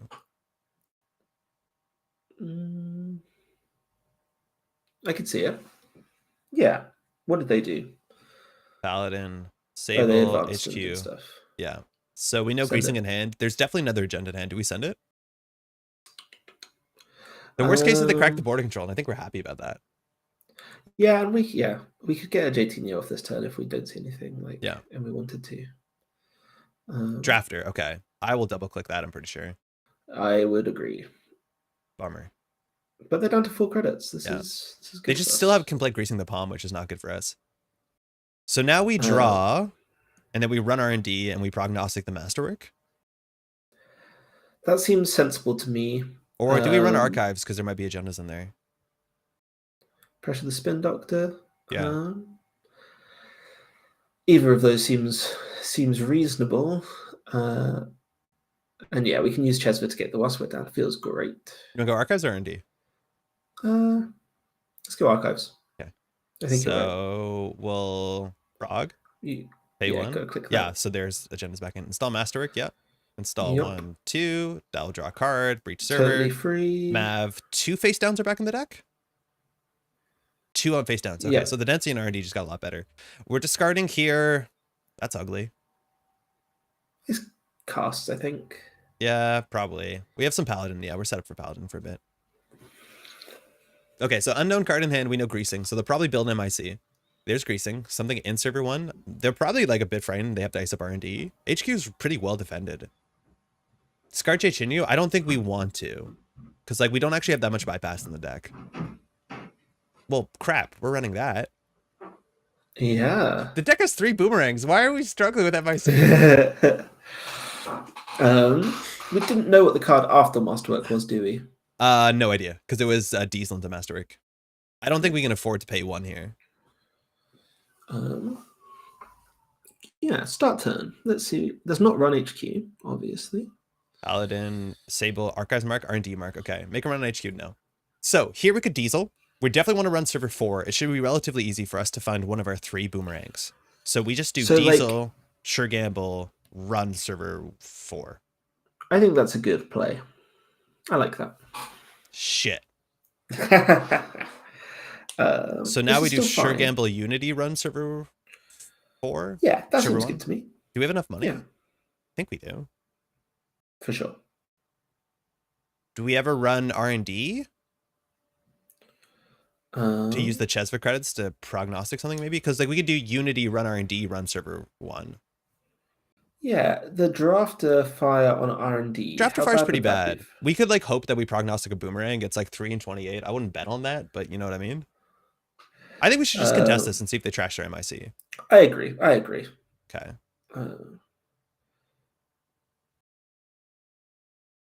You saw a magnet? Yeah, you're right. That's more likely to be a magnet than anything else. Prognostic. So do we want to Diesel to Jachinio? I don't think so. That's expensive. It's a card draw though. Oh, we're not running central. We're not running central yet. Yeah, it was Chesva 100%. So we don't need to break all of this. They can obviously trash it, but then, you know, it's expensive.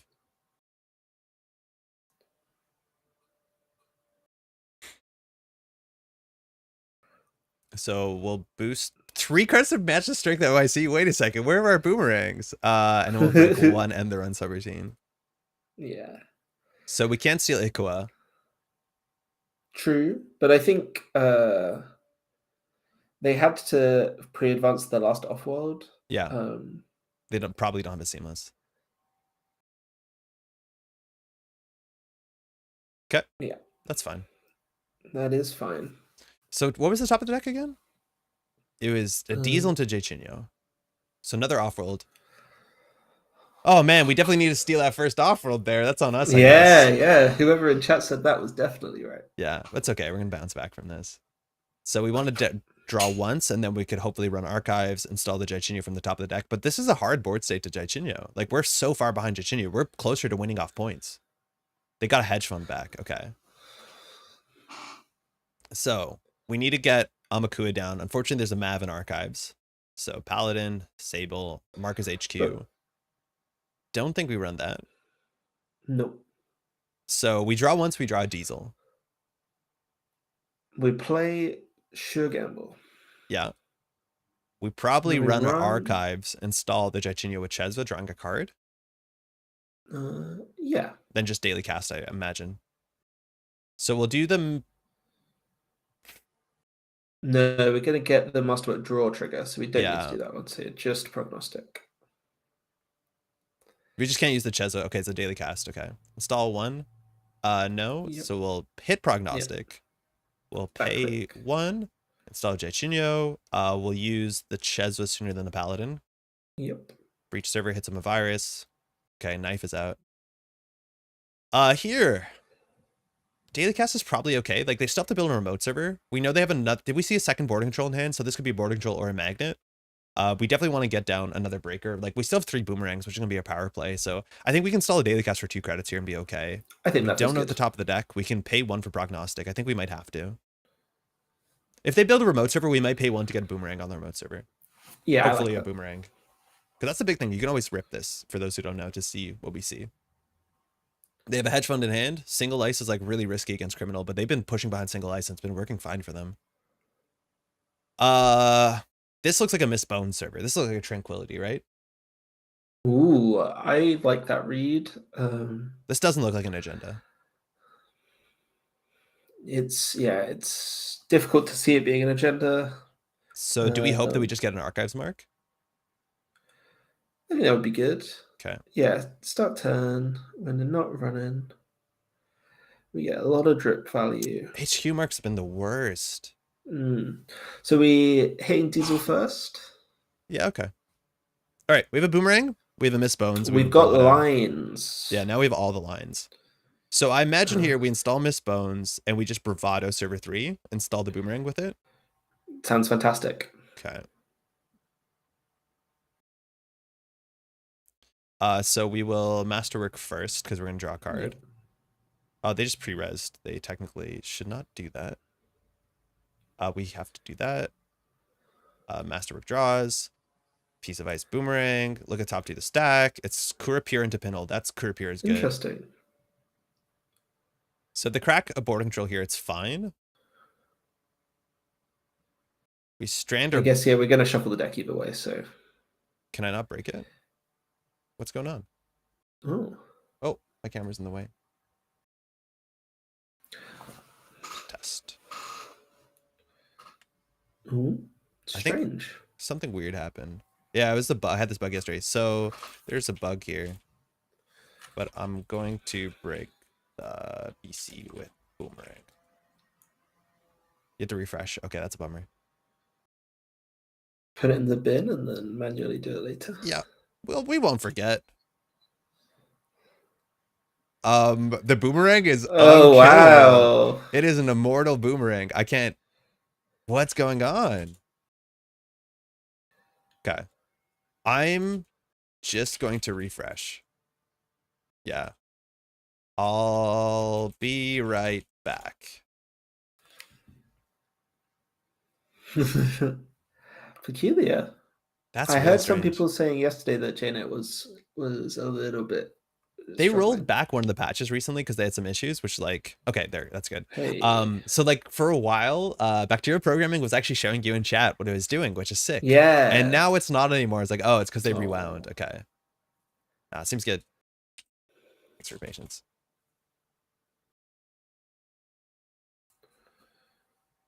It's a luminal. Whoa. That's not what I was expecting. So they don't have an Iqua in hand. The remote server, if they get 2 ice on, that's a problem. So we have a Courier on the top, but we just shuffled. So we should have played for Prognostic, because now the Courier is lost. That's on us. That was a mistake. Yeah. Crap. What? Right. Do we run R&D and put the flip switch down? We've already drawn this turn, right? Yeah, but we can use the Chesva credits to make it free. That's true. They're on 9. Yeah. Like, they're not going to be able to I would be tempted to draw or install Amakua, maybe? Amakua is, like, almost really good. The problem is there's a virus in archives. It beats the border control on the remote, though. Not on its own. Once you've run archives, it does. Oh, that's true. Like, you can install it now, or we can install it the start of next turn where we'll have an extra paladin credit. So I just like using the Chesva credits. Like, I know that we don't need the flip switch, but like if Edward like our read is that's not draft or on R&D, but yeah. And even if it is, we jack out, right? But yeah, that's what I'm saying. Like, flip switch is good if it's a draft or an R&D. Yeah. But flip switch is kind of a nothing play. You're right. Well, yeah, running last click is bad regardless. Like if it's an MIC, I don't think Edward res it. Okay, let's just install the Amakua for 2. Yeah, do it. Or daily cast for 2? That might be better. Yeah. We have all our breakers still to install. Well, besides Unity. Yeah. The thing is, like, there's nowhere that Edward scores out with just the border control. It's gonna be like border control broad, and that's a problem for us. It is. I feel like we made some questionable lines earlier in this game, which is, and we just got to play to our outs. Yeah, this is not going to be a knife game. A blade is a disaster. I don't know if any PD that runs it. Yeah, I don't think any PD has been really running a blade of. Okay, so the best thing is there's only one Iqua. I don't think Edward has it, considering the Luminal is pushed like that. Yeah, this is what we're expecting. So unless there's double seamless, we don't care about this that much. Yeah. Okay. So they played the hedge fund last turn, so we know nothing about their hand. We know one of these, either R&D or this remote server, is a magnet. So daily cast, paladin, Sable, mark. Is R&D make a run on HQ? I'd say no. Okay, I would say no to that. We know nothing about the top of the deck. We know we can potentially run this remote server if we install Amakua and then just run. So I think it maybe makes sense to do Amakua, run R&D, then run server 3, and then we can get a flip switch down. Get to do our prognostics and stuff and whatever. So yeah, do it. Okay. So run R&D. Start of the turn, we'll do masterwork first for flip switch, I think. Yeah, I think that makes sense. So we'll install the flip switch. They're pre-resing. Technically, there's a window there. Look at the top 2 cards of the stack. Yes, it's a classic. So Doof into Masterwork. Those are bad draws. So we can't really shuffle here. It's a Gatekeeper. I don't know if we care about those subroutines. Like, they're not terrible for us. They're not great, though. It's a good ice to get res now because it means that we'll have R&D Yeah. access next turn and like a way of farming up Amakua counters. But I don't think we flip switch this. I think we let this fire. Well, the question that you got to ask yourself is this the most valuable flip switch target No. for the rest of the game, right? MIC Like is. and yeah, anything on the remote really Yeah. is a better target. So yeah, let fire. Okay. So we'll give us information too. Like if they draw up, running HQ is relatively easy for us once we get the Amaku at 1. Like we double click this and then pay for free. So they draw 3, and I don't know if they're shuffling back. Shuffle nothing back. Okay, that makes Anoetic better. So now I think we just run Archives, run the remote server. Yeah. We'll see. Them drawing to Seamlesses might be bad. Yeah, it could be really, really bad.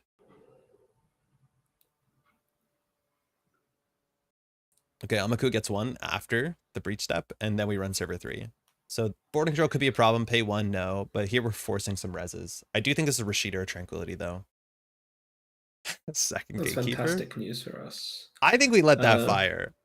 2 Gatekeepers. So ask yourself the question again. Is there going to be a better time in the future to use flip switch? Honestly, maybe not. If the answer is maybe not, then flip switch is using it is the right call. Yeah. We could lose this turn if they have double seamless and that's the Ikwa. Yeah, I mean, we would have lost without the gatekeeper res. Yeah. Yeah, I'd flip switch so they don't get the chance of double seamless. Do we just break this for 5? 5, and then they'd pop the border control. How much does it cost us? 6, 7 to get into the server? Yeah, I'm not doing that. I'm jacking so, 7 to not get into the server, 7 to pop the border control. Yeah, I wouldn't bother. Is this deck list published? No, but I can share the link right now. This I never published this, I don't think. We made one change. We swapped the info bounty for sec testing, just so that we don't have to touch as many cards. It was a Rashida. Okay, that was the call. So now they have 10 cards in hand. That means they can likely set up the win here. That's the problem. Is like they can do Mana Garm into install. We don't know where the pinholes are. Do we know what the top 2 cards of our deck? We should, right? Yes, we do. They are a Masterwork is second, and a why is it not on the chat log? Huh.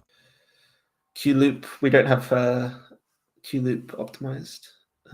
It used to be there. I think because we refreshed, I might have broken it. Because I don't seem, because of the refresh, we don't have any of the info logged. Bummer. Ice on R&D, I think we like that a lot. Hey, Chenchling, I'm not Yeti. I'm a UK player, and we were talking about regionals earlier. Yeah. Hence why I'm here. Okay. Right. We have pinholes in the list. We're not going to prognostic here because we know the top of the deck. You can reinstall a second Masterwork. It just seems a bit rich for our blood right now. We could. We definitely run HQ here. Yeah, we do. Yeah, do it. Masterwork? No. Prog? Maybe. Diversion Masterwork. That's what it was. Yeah. The doof is not bad eventually, but I don't think we do anything here. Do we cycle the prognostic? I think we're going to use the chest for credits. You think you would? I think I would at this point because just drawing cards is that better for us?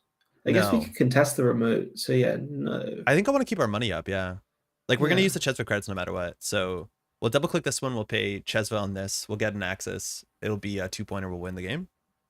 Yeah, it's good to have. That sounds like a plan to me. Yeah. Do we want to give Edward 2 credits? I don't think we do. No.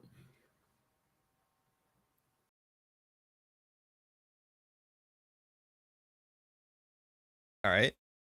So we have Doof into Managarm. That's not in the remote server. I think it's cheaper to trash this here than anywhere else. The question is, we don't get the Amakua counter if we trash. I don't think 2 is a breakpoint, though. 3 is. Obviously, we'd be closer to 3. The thing is, like, we're running with this remote server for 4 credits and trashing whatever's in server 3. Yeah. So maybe we don't, so we get Doof. I mean, so we can get the Doof next turn with Drafter at 3. Yeah, I agree. Okay. We only have 2 clicks left. Right, because R&D is a mark. Let's check the remote server. Yeah. Because that's got the border control. It's a bit expensive. This knife, like, we're never going to use it, but it's like obviously impacting the game. Do we break all of this? I think we do. Yeah, you gotta. I'm assuming it's another Rashida. Again, we have Miss Bone, so even with the Tranquility, we can deal with it. Amakua. At some point, Edward probably needs to purge. If it's a virus, it's a Trank. We'll get rid of that. Oh, do we get rid of that? I think we do because of Amakua. Yeah, the problem is that Amakua doesn't get a charge. Bummer. Is Server 3 just another Managarm? Yeah, I think it was likely that it was a Tranquility, and then next turn they're going to put the Managarm. I do think you could put both, but what else did they do on their turn? They did install, and then was it draw or was it hedge fund? So that does make sense. We just draw? Yeah, that seems wise. So now we know it's Masterwork on the top. Yeah. So yeah, like we could take a long clock run, cycle the Masterwork. Yeah. Yeah, and then we'll be at Amakua 3, which should deal with most of the board. If Edward spends 6 credits resing an ice on R&D, I think we're relatively happy about it. But like, they're very close to building a remote server that we can't deal with. Like Managarm board control, not that you can use those like in combination. It's just going to be a hard server to deal with altogether. Yeah. Turtle Here's good. Turtle Here is actually pretty good. Yeah, it's just getting there. It's quite funny. Yeah. It doesn't work with sec testing, right? Correct. Yeah. But it would work with info bounty. That is true. But sec testing means we can run archives and not touch them a virus. So like it's ups and downs. It's like nuance. I had a version of this list at one point that was on 3 copies of sec testing, so that you never had to access a card. Yeah, don't touch anything. I think so yeah, what are we expecting? We're expecting Managarm and anything in the remote, and then just like an ice install probably. I think you need another ice install here, and it needs to be like at least a big one, like a Brawn and a Blade of. If they're on Hagen, it's no longer scaling well. It's still gonna be annoying for us. Like a Hagen will ruin us. I just don't think you see a lot of Hagens out there. Yeah, I mean, hopefully the 3 boomerangs and 20 cards. Oh my god, I keep forgetting we have so many boomerangs. Like we've drawn 1 boomerang all game. Yeah. But our card draw has not been amazing.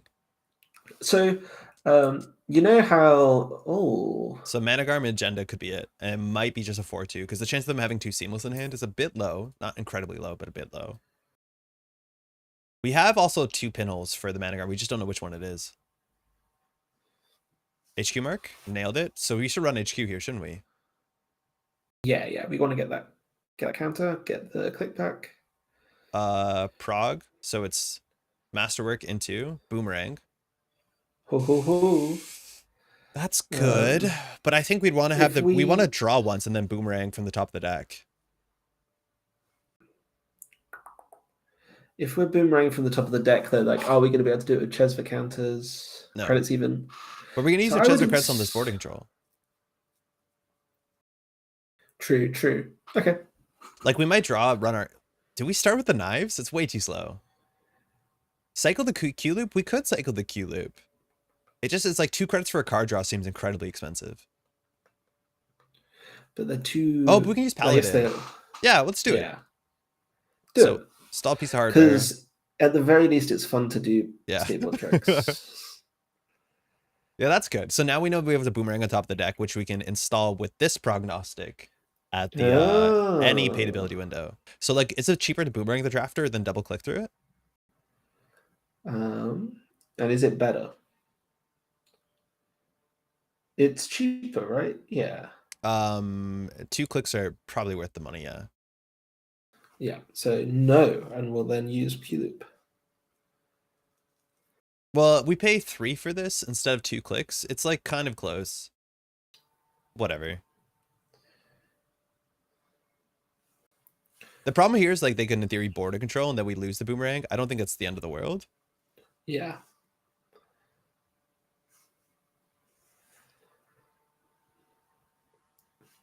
This is a bit expensive. Do you remember how in the Sunset format they interesting. So what's in the remote? I think there's still definitely one in the definitely a Managarm. Then you have the Doof. The Doof is not that good though. Like the Doof here is worse for us than them. So this costs us somewhere between 2 to 4 credits. We have 5 clicks, so we can deal with Managarm. We can make them fire Animatic a couple times. In terms of money left in their deck, like we still have 2 Bravados, 1 Sure Gamble, 1 Dirty Laundry. We don't know the top of the deck. So we probably need to contest this to force some reses. We're assuming it's Managarm into something of value. Do we draw once for like hopefully a Bravado? Yeah, that seems like a reasonable call. Like we have a lot of clicks. Oh my god, we're so Hey, you're so good at Netrunner. What Let's the hell? go. So we won't install hardware here. No, it doesn't help us. Oh. A virus actually could be interesting. You just boosted a Unity that you didn't. Yeah, I did it wrong. That's fine. You also just lost yourself a credit that you didn't need to. Yeah, I'm just breaking for 2. No, you Oh, I see. Okay, yeah. I just misclicked, so I committed to the bit and just did it wrong. Wronger. You might have confused your opponent. I don't know. Yeah, I paid 2 in a convoluted way. I don't know how to spell convoluted. Yeah, like I'm wondering if we can get something raised in this server and something raised on R&D, then the doof might eventually be good. Yeah. Oh, no, but the border control just turns it off. Yeah, that's the issue. That being said, if they trash the border control, I kindly don't.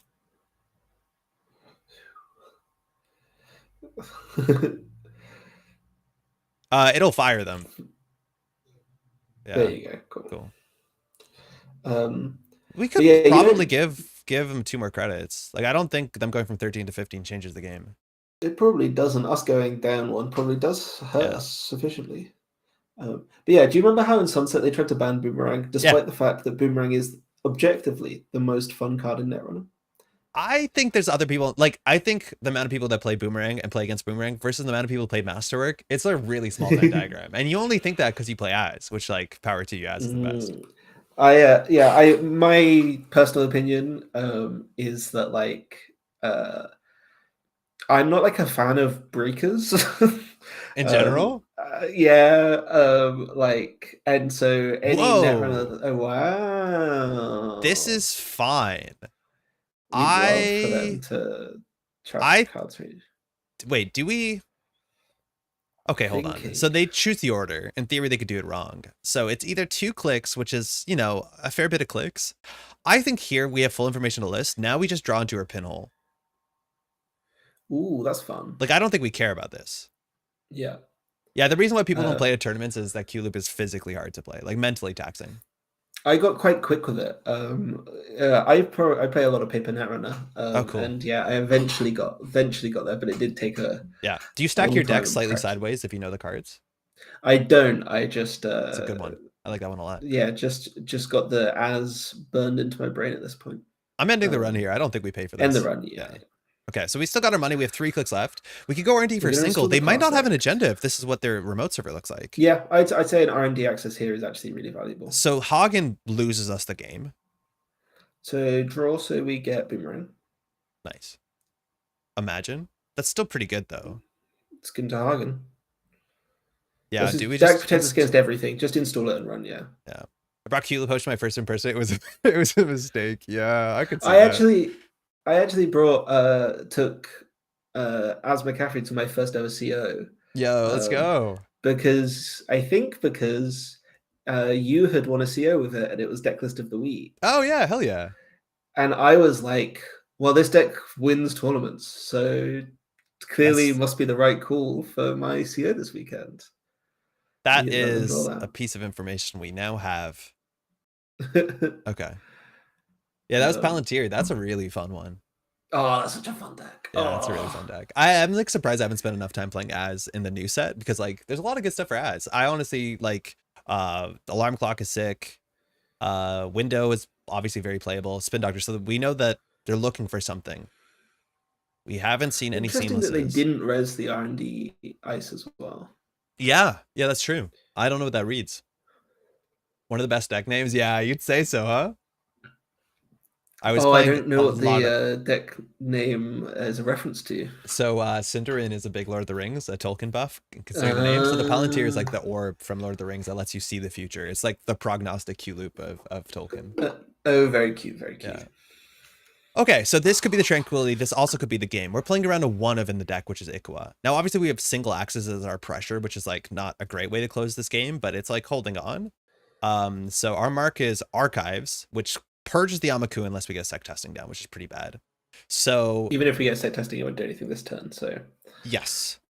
So if we run HQ, it costs us 4 credits. 2 of them come off the Chesva. If they have an agenda in hand, it would probably go into server 3. So unless they drew 2 agendas with Spin Doctor, it doesn't seem like a good run. So I don't think we do that. Okay. Yeah. Now, we honestly might have had enough time to switch to Jaichinyo, but I don't think now. Yeah. I think 2 turns ago, 3 turns ago, we could have like committed to the bit. Well, my advice, my opinion would be start with an R&D access. I think we start with a draw. Because a Bravado makes R&D access really good. Yeah, it is very true. Okay, well, now we run R&D for single? Yeah. We have all of the other things that go along with it. So let's look at Prognostic first, because worst case we can masterwork this, but I don't think we do because we can use our Chesva credits and our money's kind of tight. So it's Boomerang and Sec Testing. Okay, those are 2 very good cards. Boomerang is useful. Yeah, we can always panic Boomerang at any point in time, at any paid ability window. All you. They purged him a virus. That's fantastic. So it's a magnet. That is the best outcome for us. They just spent 6 credits, and we now can run Archives. To deny us 1 credit worth of value. Yeah. It had to be done no matter what. You'd hope it happens on like a draft or something. So here we can pay 4 to get an access. I think we do. It's only 2 with Chesva. Yeah. Do we want them to pop spin first? I think there's a chance that there's no face downs in Archives. I think if they had an agenda, it would go into server 3. So I don't think they'll pop the spin. I think that's a really good thing to keep in mind, that whenever you're running R&D, check if there's a spin, check if there's face downs in Archives. Because say there was 6 points in Archives, right? Obviously this run sucks.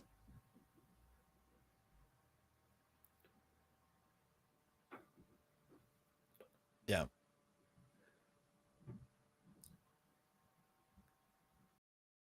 They have big ice. Like we've seen 1 MIC, but the bronze are not shown yet. Yeah. So this is likely to be a bronze. Diversion honestly is kind of getting reasonable as much as they crack a border control. This is a big chance of being an agenda because they don't have one in hand. Yeah. If they're playing it, I think that we think they are. If you use Spin Doctor into like accelerants, right? Whatever you can, something like a I'm moving my hands around to try and indicate greasing the palm. I was pointing at my own hands because I couldn't remember what it was called. Why not Boomerang to save the 1 credit? I think we're more valuable with on top of the deck or in our hand, and then it will probably shuffle the deck, which means we don't draw into our sec testing, which we want our sec testing because we're running out of money. So I think saving 1 credit is not worth it. So Rashida goes back 1 face down in Archives. Okay. There you go. And that's all how the agendas are in the game. As JT Neo Sable. Yeah. The JT, you just put it down and you wait. They got 90 credits. They did better in economy than we did. They shuffled back an agenda. No, they shuffled back 2 Rashidas, right? Oh yeah. So what do they mean? Should have diluted the pool. Shouldn't have, because they were like, do I should Spin Doctor or not? It's always fun to check the top card while you're Spin Doctor shuffling to give you that sweet results oriented thinking.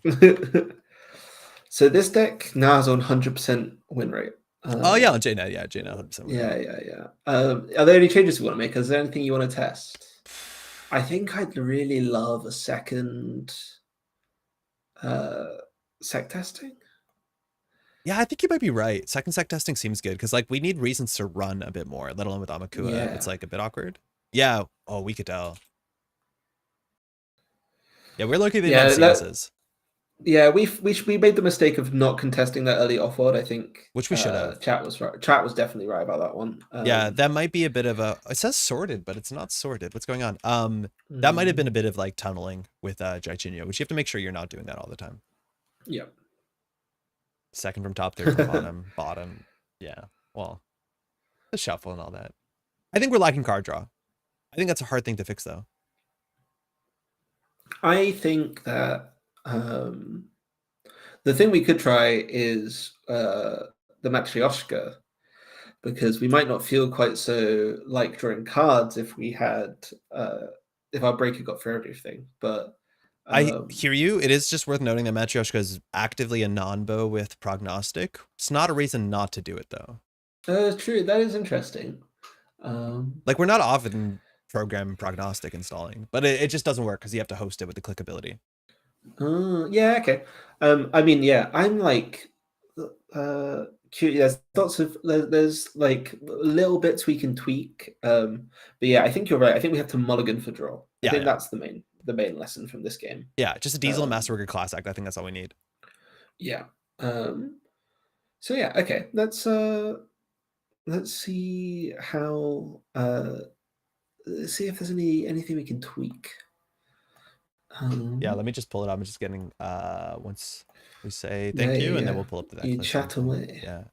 And yeah, I guess if we wanted more card draw, the third class act would be a real thing. I'm not convinced we can afford the third class act. I think that's the reason why there isn't one. Right? Like I'm so used to playing 3 and as, which like, obviously that feels a bit better. But so I feel like the Miss Bones, she's good. Yeah. Like she's obviously good. We don't contest the remote server, but like against any deck that puts something in the remote server, like we're gonna have to check it still. So like inside job, you could play more of. It feels a bit wild with boomerangs. There's 3 of like that. I think is definitely cuttable. I don't know if we need more like bypass to ensure, but like that seems cuttable. I think dirty laundry is good. I think if we need more card draw, we can move around influence. Like there's a chance that we don't need a unity or echelon, and we can save influence on things like Baya bands, which work really well with Chesva, or just play more card draw. I do like have a personal vendetta against Carmen though. I don't think Carmen's amazing, but like the question is like how often do we actually need to install and use Carmen? Like the matchup we played against, the 2 matchups, like the thing that we're Carmening is Drafter, and that's terrible. So we're gonna boomerang it anyways. It's not like Echelon. Boomerang is so good. Yeah. The thing is like Echelon's really bad into early Drafter regardless, so it's like kind of a wash. The only thing is like we have a really bad Anansi matchup. There's no way around that. Yeah, we don't mind. Like we can eat that. What do you? Yeah, I'd follow your lead if you want to go. I mean, Reg Breakers, Fits and Bahia. Trying. If you want to buy, like maybe we don't need the inside job. Again, we want to minimize our events, he says, and then he's going to add 1 copy of like Biobanes. Flip switch seems cute. Alarm clock seems cute. I could see cutting the flip switch. Class X. The problem with cutting any hardware, right, is that hardware is kind of draw. It's the best part. Play Cat's Cradle and Gun. Honestly, Cat's Cradle and Gun is okay. I just don't think we can get around with only 1 gun. So what do we cut here? Like we're at 45-14 influence. You should cut a pinhole. Oh, it's so good though. I love pinhole. And it's great with Chesva. Oh. Like, do we do this? This seems silly. Now we just have too many deck slots. Yeah, we're not running 47 cards just to fit the Bahia. No. I think if we want to go with 1 gun, we need Simulchip. And then when we're on Simulchip, you can like start playing Fizerum, and then like the deck gets a bit more interesting. Ooh. But like you have to structurally rebuild the whole deck. Yeah.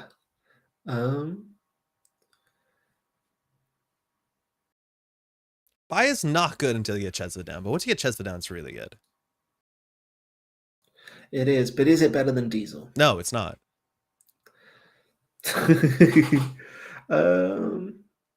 And then we got to cut one cut should be doable. Yeah. It's the flip switch. Cut the flip switch, send it. Yeah, that's probably right.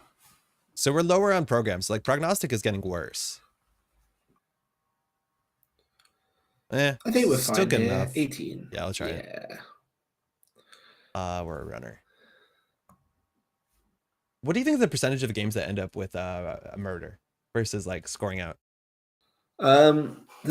I've primarily played this deck at Pub Runner. Yeah. Which means it's all murder all the time. Regardless of board state, yeah. Oh, yeah. There's no playing around it. Orb. It's a 49 card orb. Yeah, that's I was checking. Like, is it 76 cards? Thank you, you too. So this could be anything. I don't even know if I'd hate our matchup into that. This could still be acid op. That's being said, this is the hand we want. We have sec testing, we have early doof, we have prog. Like this is great. This is a good hand. We'll keep that. Send it. Jackpot's way of giving money is not particularly useful. Generally, stand for 1 credit per turn. Yeah, Jackpot's like a easily... card that's seeing some amount of play, and it's like they mulligan. It's fine. Do you know what? I was commentating the first part of American Continentals the other week. Yeah. And when I saw build script on stream, Yeah.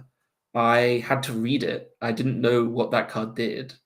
And then I realized the other day is because I don't own it. Oh, For no whatever way. reason, I was looking through my card pool and it's just not there. Do we just do sure gamble, prognostic, HQ, send HQ? Yeah. And then we'll run last click this remote server. We'll try and figure out what deck this is. Nothing hurts us here besides Winchester. Daily cast and then boomerang underneath it. Okay. So if they get our prognostic with yeah. And we we don't have a link. We're not as. Yeah, right. So we get a click back, which is sick. That's good. Ooh, that's a really good trash early. Deck. Yeah, for sure. So now we can't tell what op it is. We can still run server one and sec testing. Yeah. I think so, yeah.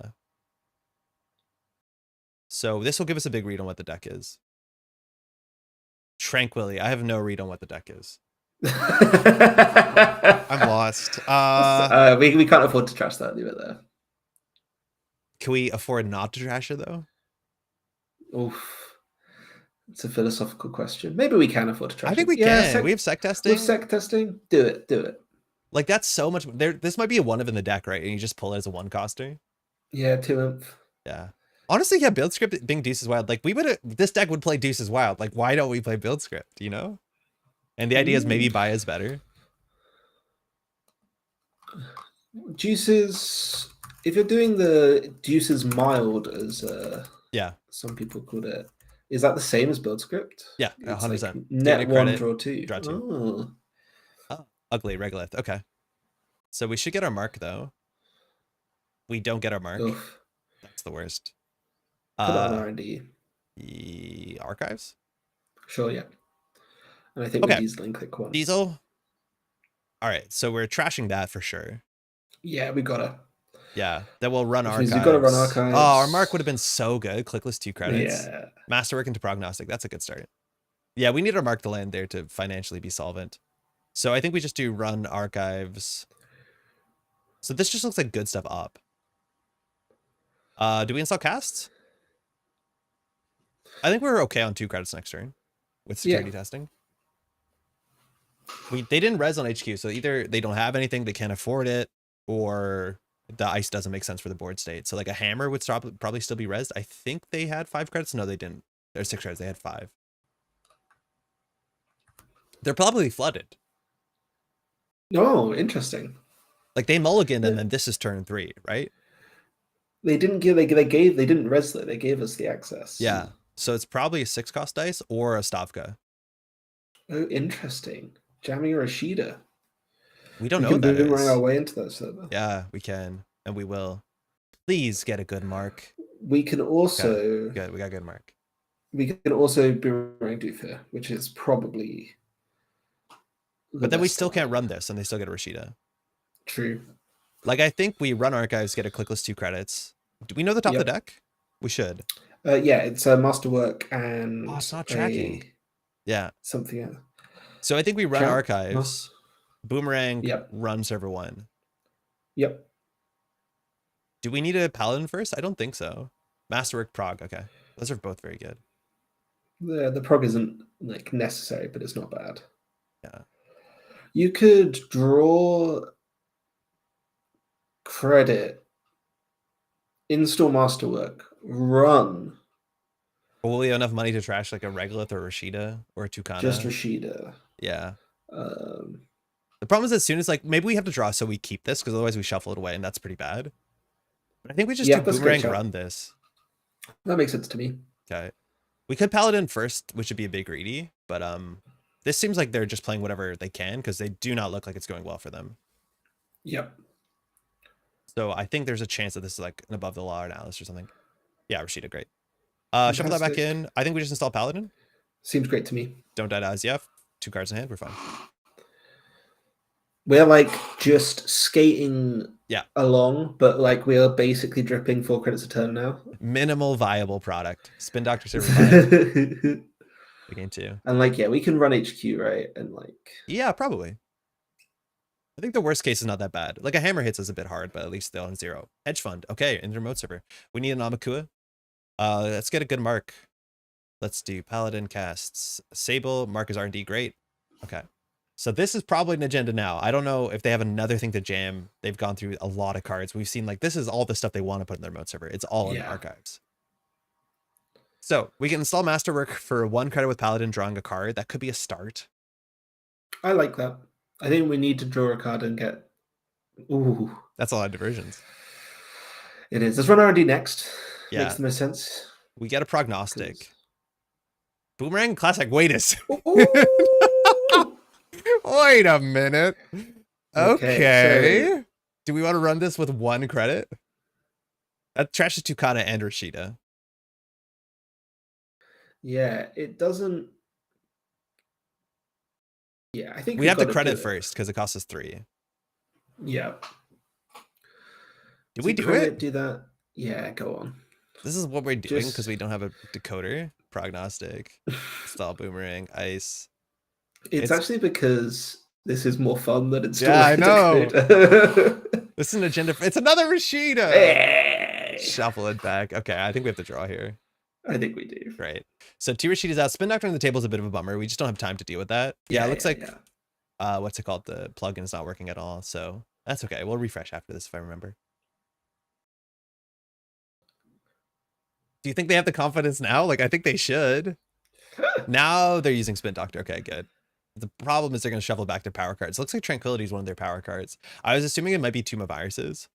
If we don't commit to programs, like Stavka might be what's on HQ. I think that's one of the cards they don't res on turn 1. True. That's a weird place for Stavka. So it's Regolith, Tranquility. With the Regolith is not that bad when they have Tomb of Viruses in the bin. Yeah.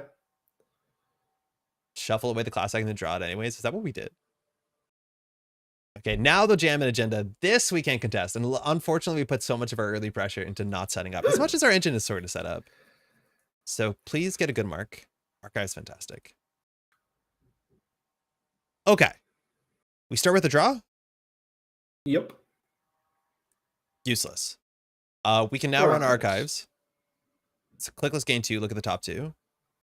Kurapir and Unity, 2 breakers.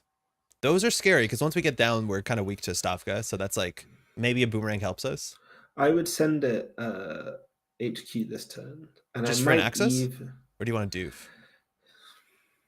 What could it be? What would you know res? You wouldn't res something like a Sandstone turn 1, right? Because it depends what's in hand. It does. I mean, like Sandstone res puts them down to most things are going to put them down to like 6, which isn't that much of a break point for us. I just don't think we want to diverse spend 2 clicks here unless we can confirm the diversion. So like we just need a Boomerang. That doesn't beat envelopment. It doesn't beat border control, but like nothing does. Yeah. So do we just draw up here? Draw 2 credit class act. I mean, we probably have to. Yeah. Hopefully we draw into Dirty Laundry. We've already drawn this turn, so no filtering. That's terrible. 3 breakers. At least we have a Boomerang. Like Boomerang diversion. At least they're out of the way. Yeah. So they can get hit by Azief this turn. We'll see what happens. Oh. Like holding your breakers is sometimes not right in this matchup. Yeah. Because they needed like a Tucana or something here. Damage. Yeah. If they Tucana, they're in a really good spot. They can also like Azief trash the Descent, get a 1 coster, so like a Malapert or something, and start popping off. So yeah, this looks like Circle of Life to me, right? This or Fantastic Man, kind of. If that's an op list? Yeah, so Circle of Life was Beeblum's op list from last meta, which ran fewer agendas. It wasn't on Hostile Takeover, it was on SDS, and it ran Seamless Launch. And then, but that wasn't on Tranquility, right? This is weird. No, Tranquility is like a spicy include. Yeah. But yeah, and then Fantastic Man was doing the same thing, but it was also playing the Hollow Man to score out. Yeah. And I think we're probably in that vein. Like, yeah. It's an Azief. You are correct. Oh dear. That's bad. That's really quite bad. Hopefully it hits the Masterwork and a doof.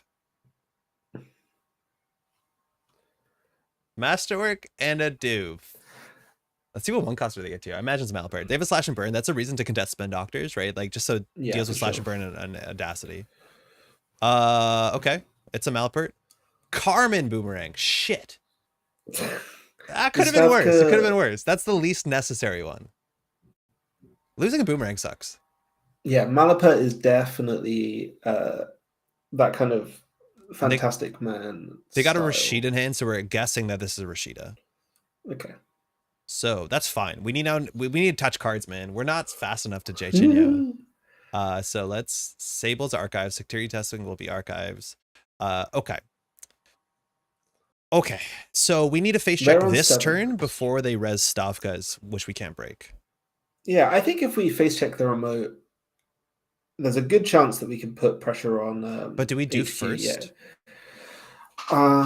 If they res this I was going to do second after they spend 3 to res whatever that is. Because you're right. Because if they res 3 here, they can't res Winchester. Oh no, they can res Winchester. That's not good for us. I think it's fine. Like they'll kill Masterwork and we'll install a new one. I'll start by running archives. Makes sense. Frog first because we're not gonna install. Class Act Amakua. Amakua is really hard. At least we have 2 viruses out, but that can be our killer, quote unquote. Okay. They didn't pop Spin Doctor, which is smart of them. Yeah. Oh, sorry. No, go ahead. You don't need to. It doesn't do anything. Yeah, exactly. Not touching the cards, but that's very funny that they're doing it now. Yeah. It was sec tested. We can't touch it. Oh no, I see. Yeah, because there's 2 points in there. I'm used to like having the plug-in that gives me the 2. What's it called? The 2 trophy here, and I don't see it. Okay. Yeah. Yeah, sec testing, very importantly, is not optional. So once you lock it in, you're forced. Back in the day, if you played Netrunner when this card came out, the games were won or lost by people actually not remembering to move this or failing to call it. Wow. Where you would run archives and be like, "Can I steal?" And be like, "That's where you put your sec testing." And I'm like, "Shit." Actually, yeah, it's strict. All right, so on server 4, let's deal with the Rashida. Hopefully, no hardware install. Do you remember what was on the top? No. We're doing so well today. So that is going to take 2 of our credits. That's not the worst place for that, but that's a shame, yeah.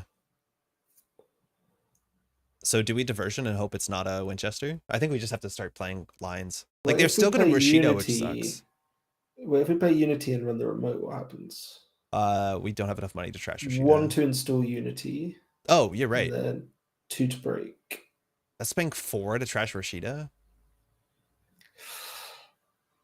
They're poor though, and we've got 2 doof in hand. Yeah, but as soon as we put the Unity, we can't face check anymore because of Stavka. Like, I think we want to avoid playing our breakers until the last minute. I see that. So you want to just doof and like do some sort of financial damage? Just send it. Yeah, just send it. Like either they res this and have no money, or they don't res it and they have no money. One of them's better. Well, they'll have 3 credits. Yeah, that's yeah. There's no way around that.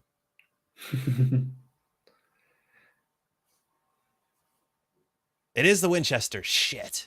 That's fine. It's fine. It eats hardware. So this is the program one? Yeah, whatever. So we don't have Link. So do we pay 3 credits to keep our hardware around? I think we do. They'll trash Masterwork, right?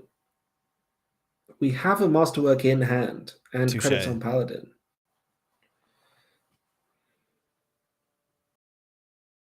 Yeah, that's true. It's much cheaper. And it draws a card. Yeah, that's great. Did we get an access for 3 credits? I don't think we can afford that. They're on 0, so I guess we don't. Yeah. Rashida will fire, then we want to run HQ. So Winchester's annoying. It's not like Carmen's going to break it relatively well anyways, and this thing's hard to boomerang, so it's possible. It's not easy. Now, do we want to run R&D for single, or do we want to continue to set up? I think we need to set up a bit. I think we need to set up. I think we you install could install Masterwork for draw a card. That's good. We knew those. Yeah, we got to remember to draw once a turn because Class Act. This one's slipping away a bit. What time is it over there for you? 3:20. I'm 5 hours behind, I think. Yeah, it's 8:20 for me. I spent a long day playing Netrunner today. Today? I'm off. Yeah, I'm off work at the moment. So I literally got up, left the house at 9:30, played Netrunner for 5 hours. Then I was like, sorry guys. Who's playing on a Practicing Monday for afternoon? EMEA. Oh, very cool. Yeah. I was playing some Zaya and some Essa to help with corp testing. Nice. That Oh, was good for Regolith? them. Tucana. Interesting. This is not going our way. No. So this looks like an agenda. Paladin, Sable. They have 9 credits. We'll do Sable first. R&D. That's not meant to be on server 4. You clicked server 4. Yeah, that was a mash. Undo turn. Sorry, if you don't mind. Trash Cube over Masterwork because Cube is a stronger card, which deck runs fewer copies. I think that's true, but I would see why they wouldn't. I don't know, actually. We don't know how much of our engine... Like, if Masterwork denies a 6 card draw, I think that's more important than Prognostic, because we don't have the money to fire Prognostic. If we had Chesba, maybe. But even if we have Chesba, Masterwork's better. Okay. So, yeah. All right, we probably should contest this. We have 3 Boomerangs and 29 cards. We don't know anything about the top of the deck. We can run Archives clicklessly. We can install one of our breakers. We can also install Amakua for 2. The thing is, like, Amakua is unlikely to break this because not only will we not have money, it can only break Sandstone, it can't break Envelopment, it can't break, what's it called? It can break Border Control, but then they'd go and get Sandstone, so that wouldn't help. Yeah. I think, well, Amakua doesn't work with sec testing, so we just send it Archives, right? Or do we draw once? Yeah. I think we draw draw first. For Dirty Laundry? Yeah. Oh, hey. No! Wait, but it's Boomerang! We gotta put the Boomerang on the bottom. There's nothing you can do about it. Yeah, I think we need the money. We'll find another one here. Score, they get the score. Prognostic into Diesel. Okay. Esteban said, Masterwork on Sable, what is going on here? Yeah. There's a bunch of This is what happens when you start by building an as list, and then everyone convinces you that it's better in Sable, which it probably is. It honestly, in the last 2 matchups, like this matchup so far and the previous matchup, it might not have been. Like, I think the sec testing is keeping us alive, but in the last matchup, because we're not going for Jay Chinyo, we would rather have been as. If we ran Archives, we could have peaked the top 2, yes, but we're hoping to draw into a run event to play running Archives, which is more impactful on that turn. I think we just run server 4, right? Yeah, just send it. Like, we're expecting a barrier here. Boarding Control, okay, so we can beat that, but not for the long run, because Boarding Control gets cracked. So if we do Kurapira run back, they just crack the Boarding Control. We do maybe get a Kurapira counter. Sorry, yeah, a Kurapira counter, which is valuable, but then they can go get a 3-cost Code Gate or 3-cost Barrier, and then they score out with Tucana. Do you think we do that? Is there any chance we diversion here? There's a chance that diversion's a better play. Diversion's actually kind of cute. Yeah. Send it. Well, hold on, because diversion will cost us up to 6 credits. If we lose a hardware, we lose a hardware. But, like, I do think we want to diversion them. It seems awful, but I think we have to do it. Yeah, maybe when we picked the... we were probably wrong to pick the Dirty Laundry when we could have... Boomerang doofed. Oh my god, yeah. Yeah, if we Boomerang doofed, we could have ran the remote server, pretty sure. Yeah, I think that was really wrong. How many credits did they end on? They ended on 9. No, maybe not. Huh. We just send it, Trace? Yeah, it feels like it's the best way to slow them down. Yeah. It's going to be expensive for us, but if we take their money, we take their money. They could just boost into Trace, which is fine because it slows them down. The problem is, like, we're not going for singles, but also we're not going for Jachinhos. Yeah, it's tough. This seems like it's been a kind of a rough draw. Yeah, we've spent so much of our early pressure contesting the, like... That's like an odd thing, though, isn't it? It just feels like...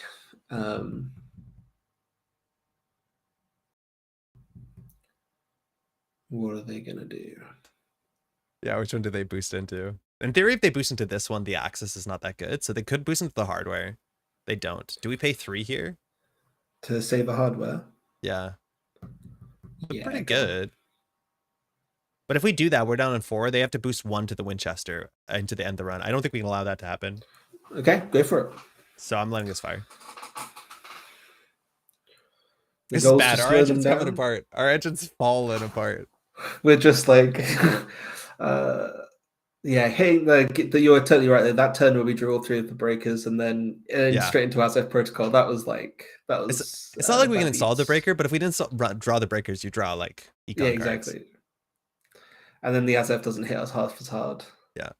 So now they could boost into this to make the end to run matter. It's trace 3. So if they want to make sure we can't go through, they have to spend 5 credits, if I'm not mistaken. Which is exactly the same as getting diversioned. Exactly right. So like they can just deny us credits here, but Yeah. like either way they're going poor. Yeah.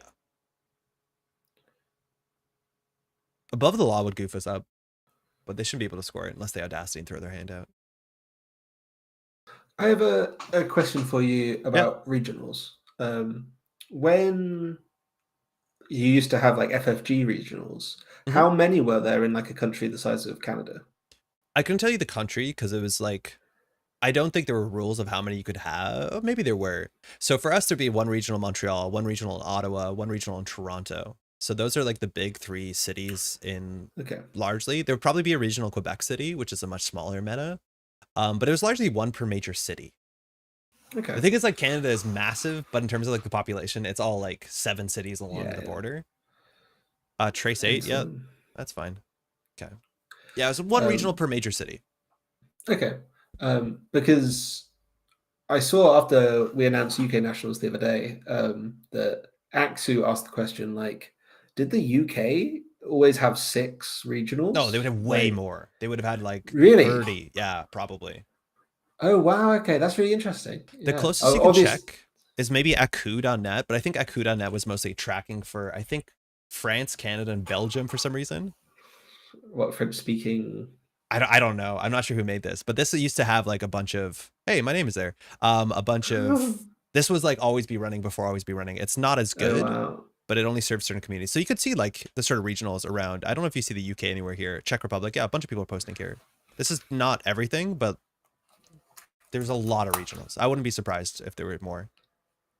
Like London probably had 3 regionals, 4 regionals. Wow. Fighting a country. Okay, install credit. So they're on 3. So we'll do Paladin. Sable is Archives again. Okay, so we have a click list 2 credits. So we think we can run border control. If we do Kurapira, run border control, see what they crack. They're on exactly 3 credits. This could be a Mana Garm in their mode server, but we probably need to consider contesting this. I think that's our play. Yeah. Do it. So we'll start here by running Archives. I don't think we know the top of the deck. Prognostic, we need the top of the deck. Oh, excuse me. Okay, we just want to make sure also we don't die to SEF. List of regional results on ABR. It's just the ABR doesn't go down to like 2016. ABR is like basically NSG era. Is it? Wow, that's interesting. Yeah, there's I see here that the Norwich regionals in 2017 had 31 people attend. There used to be regionals in like 90 people easily in the UK. But yeah, it's interesting that you'd have the regionals in Norwich. Like, it seems small. Yeah, I've on my channel I have a bunch of like videos of regional stuff. Nothing that old, but I think the first videos on my channel were regionals. The Gatekeeper, sick. So this looks maybe like the list that CTZ posted. I know CTZ was playing Gatekeeper. Yeah. I've not touched that at all. So now they can score out with 2 Kana. We cannot deal with that unless we top deck a Boomerang, which we know we're not going to top deck. So we should draw here for the Diesel. Yep. If we hit this, we overdraw, but I don't think that's the biggest issue. We could just go for singles. Like, do we have to? Maybe that's the best like way of getting us back into this game is singles. Yeah, because not only is a single, it's a Paladin Puemo. Yeah. Okay. A bit cursed, but whatever. Oh, we're so never good. Punished. Imagine though having bad puff into prognostic masterwork. Like it's your favorite thing. That match. Oh yeah, true. UK had 13 regionals in 2019, and that was on the come down, right? Like the game started shrinking around 2018, 2017. So like probably in 2016 there was, I would say, more than 13 regionals. Like that's on the lower end. Okay. So let's just see Netrunner 2016 regionals, Toronto, UK, Canada. And to see how big they were too. Like Toronto's never had the biggest meta. Oh, this is Vincent's list. Him and Benoit players. traveled for this. Yeah. 41 players in Toronto for regional. This is Netrunner. Oh, these are the rankings for Canada. A little animated. Yeah. But yeah, there's a lot of events. It was pretty big. Okay. Whoa, what happened? So they installed a regolith and used a regolith twice. So not scoring out in server 4. Now Gatekeeper's at 0. What's going on? Very cool. So Paladin, Sable, R&D is the mark. So we're going to go on R&D. So here we probably start with the Diesel. We would love to draw Miss Bones. We want to deal with the regolith. We can run Gatekeeper with Miss Bones would feel real nice. Yeah. Draw Miss Bones. Pinel's interesting because we're pretty sure this top card is a defensive upgrade. It looks like a Managarm. Interesting. Okay. So we always run R&D clicklessly. Yep. Top 2 cards of stack is Biobands into Miss Bones. Oh. Wait, that means we can draw once and Biobands into Regolith with the and install Miss Bones, right? Because it's guaranteed. Wow. It's guaranteed. Yeah. And you get the full credits off the buyer. Yeah. Oh, but we've got to install something to break the Gatekeeper. Yeah, that's the hard part.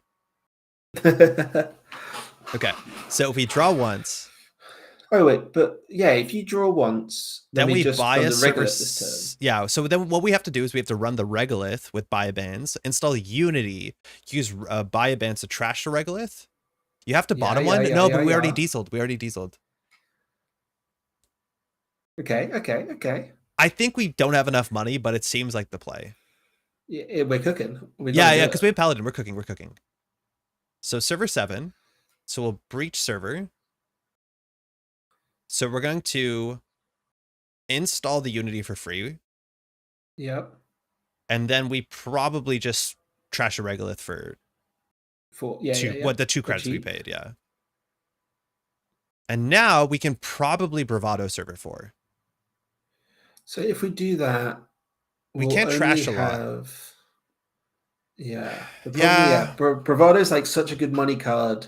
But then we're accessing with 1 credit. So like we can trash Tucana, but that's it. It's not like we're going to trash Malapert. I mean, they're going to res... if there is a Managarm, yeah, but we can't beat any defensive upgrade. So we might as well get a Bravado money. I like it. It's like, we wish we had the Miss Bones here so we could just like disrespect the whole server, but this is what we have. So we know Miss Bones on the top of the deck. We can't get that with Prognostic, but that's obviously important. It's a Managarm, yeah, okay. That's fine. So we still get our money, and we force them to res 2. So here they can still score out. It is what it is. That Regolith if they score out and they're like down on 2 credits. Blank Atlas, that's fine. So now they can get something on R&D with the Tucana, hopefully. I think we have to Jaichinho. Like, I think we actually have to do it. Which, like, how do we beat Winchester? It's gonna kind of suck. The way to beat Winchester with this deck, right, is Alarm Clock. Yeah. Which is or like slow for Amakua. us. I think we can actually work on Amakua potentially. Yeah, we probably should. Yeah. We should flush the server before it becomes a problem. I think so. Because they can win with 2 fast advances, 1 slash and burn, 1 hostile, or 1 audacity, 1 hostile. So like we have to put the pressure on. Yeah, honestly, Jaichinho might be slow. We know 1's on the bottom of the deck, but we'll shuffle with Boomerang sooner than later. It's gonna be tricky. It's not gonna be easy. For sure. Tucana, they have an Audacity in hand. We are in a bad spot. Drafter is not an easy one for us to break either. 2 sentries on centrals. Not that like Carbon would deal with either of these well. And there's Mavs in the bin, right? 2 of them. Okay. Yeah. I don't love our odds. That seems bad. We can sec testing once a turn. Please roll archives. Please have an NSG die. Oh my god, sick. Hey. Okay, so unfortunately we can't Amakua charge off of archives. Sure. Okay, so next turn they're throwing to score out with the Audacity from hand. If that's the case, we can't stop it. They can't score 3 points though, right? No, not in a single turn. So the best we can do is trash this server. That's still really difficult. Like we can draw once, install Miss Bones, run it. Then we can't double click this. You need Heliamphora to remove them of viruses. It's like sec testing does most of the work. We have to draw. Yeah, I here. mean, maybe Amakura is wrong in the list. Yeah, I might be. I could see it being. It's hard with sec testing. Mistbones and Chesva. Mistbones gives us a lot of value immediately. Chesva gives us a lot of value eventually. The problem is like we can't break any of the central server stuff, and we don't have a masterwork, so I don't think we take the Chesva. Yeah. For what it's worth, I think they win in 2 turns. Yeah, they do. But I still think we have to get rid of Tucana. Yeah, I agree. But then we're paying 5 to Managarm? Or do we just pinhole Managarm with Mistbones? I think we have to pinhole the Tucana. That's the one that cost us. If you install Mistbones, pinhole... we have Daily Cast Bravado. Like, Tucana's the problem next turn. I'm just wondering if you install Mistbones, pinhole the Managarm, run the remote, if that's too expensive. It's probably the best use of pinhole. I think that's the best. Everything. Yeah, I think that's the best. Yeah, I like that. I like that. Let's go.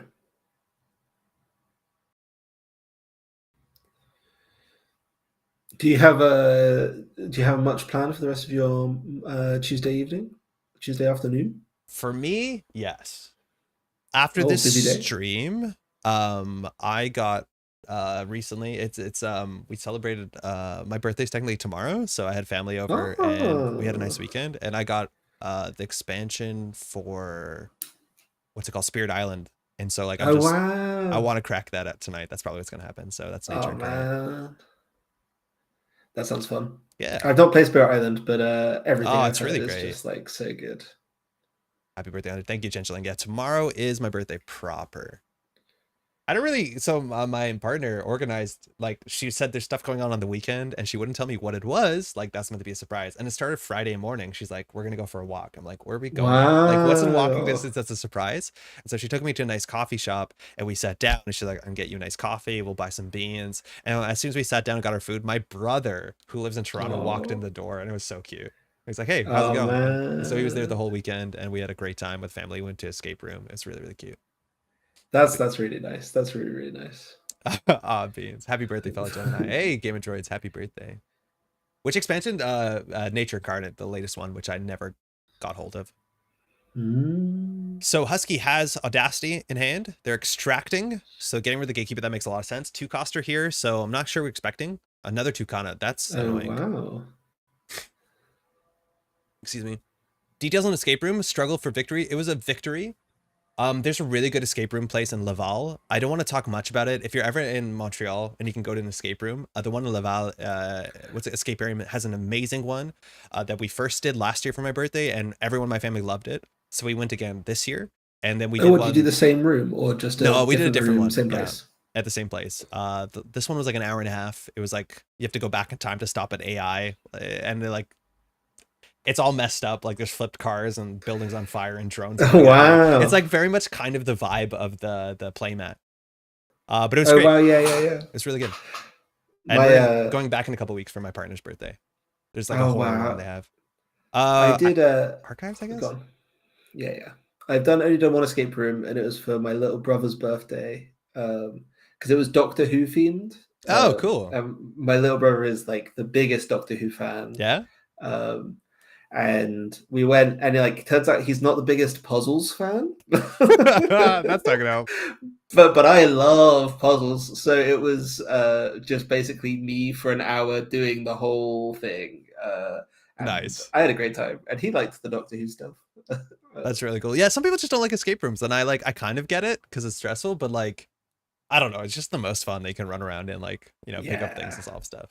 The thing that blew, the bit where I was just like, oh, this is like an experience that is better than like any board game I've played or whatever. Yeah, exactly. Was when there was like a puzzle that I was looking at and I couldn't solve what it was. I could just there wasn't enough information, and I just said out loud, I asked a question. It was like, is this working? Am I doing this right? And then the thing lit up, and then I said, "Can you hear me?" Yeah. And it lit up green. Yeah. And I was like, "Oh." That's so cool. Like, Yo, I'm just sending this because like I don't think we can do much here. We can get boomerang, maybe. No, masterwork gamble. Yeah, we just need to put pressure on. They clearly care about, but we'll see if they res. It's all you. No action, nice. So the escape room we had, like, there's usually actors of some sort, which is kind of wild, especially because the actors have to do everything in 2 languages, which is super impressive. Oh, wow. But the main actor in this one was they basically built like a Wall-E like robot on 2 wheels that has like facial expressions that they could feed text to speech in, and it's like knee height and it follows you around and like robots behind you. It's like so cool. And you can ask the robot questions and it like reacts because bad things happen to the people it knew in the world. It was very, very, very well done. Oh wow. I thought it was no, there wasn't any like Doctor Who knowledge that would help with the help with the puzzle, but he was still just talking about Doctor Who the whole time, which fair play. We don't know the top of the deck. We're just going to have to pay for prognostic on their turn if we don't lose here. Technically, they also have to respect Clot, which would be pretty wild. I did play Clot in some Az decks. Not that this is an Az deck, but that's something. Nature Incarnate is so good. Nature Incarnate looks like it has really good spirits in it. I'm stoked. Also, Lava's saying, I'm going to be in Montreal for a friend's bachelor party in a month, and most things are already planned, but looking forward to visiting. Let me know if you need any suggestions. The city is incredible, especially if you're coming in July, particularly. It's a totally wild city. Oh, man. Oh. How far is it from London from Norwich? You can get a direct train that takes a little over an hour and a half. Oh, that's not bad. Yeah, basically you can always get to London from wherever you are. Just getting to the rest of the country is really hard. Yeah. And yeah, so yeah, it's like close enough that if you need to go, if you're going to like a gig or something, you can do it and get back. But cool. Like still a bit of a work. It is like a little bit of work. Yeah. That's just one side of London. Yeah. Yeah. Oh man. Yeah, that's the so you get into Liverpool Street, which is like fairly central, but yeah, if you want to, depending on which venue you're going to, it can be tough. But yeah, yeah. Husky's thinking, I don't know if they are able to fast advance out everything. We know they have an Audacity, but if their hand is ugly, they can't really Audacity. 2 spins are out. Yeah, I've never heard of an escape room with an actor. Nice. Oh, they have like multiple actors. They do like costumes, and it's really cool. Okay, so that looks like an agenda. 2 ice seems undoable. They did not res this ice when we bravadoed it, so if it was a Winchester, they would have resed it. It's probably a border control. They didn't want to like Kurapira farm it. Do we prognostic for 1? I think we have to, and just hope. Do it. Okay. Send it. It was a pinhole threading. That's at least good. Ooh. Paladin, Sable's on R&D. We'll put this on archives. I don't think we want to touch cards. Well, okay.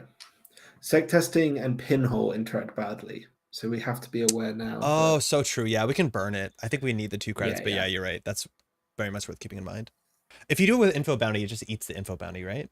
Yeah. Yeah. Okay. Okay. So from here, if it's we can't run that, can we? Like, this is very likely to be a Stavka. It does feel like we're due a Stavka. Yeah. We know the top deck. I think we draw and try to get through the pinhole. Like, we just need a border control. Yeah, we want. I mean, boomerang. Yeah. Okay. Well, that makes that easy. I mean, do we run archives and then pinhole whatever this is? Just. I think it's an agenda. I think it's also an agenda. Do we start working on Amakua? It's impossible. I guess let's run archives because then we'll see what the next cards are. Oh, that's true. We need a diversion in Chesva. Yeah, Chesva's good. Diversion's actually kind of interesting. Unfortunately, we can't. Oh, we could draw that. Yeah, do you want to install the JT Neo? So that'll cost us 1 credit. We're on 7, and then we're diversioning on 6. And we've got a Paladin. Yeah, exactly, with the Paladin. That's interesting. The problem is we don't have a click. Like, we want a diversion, force them to spend all their money, and then we run Survey. The issue, though, is Winchester actually trashes programs on 4. It's not the most important, but, like, we can't just face check the Winchester. Oh, it's rough. Yeah, I think we should have to get our 2 credits and go on. Yikes. What was on top of the deck? I've already forgotten. It's diversion into Chesva? Diversion to Chesva. Okay. Chesva makes Winchester slightly more manageable. Not great.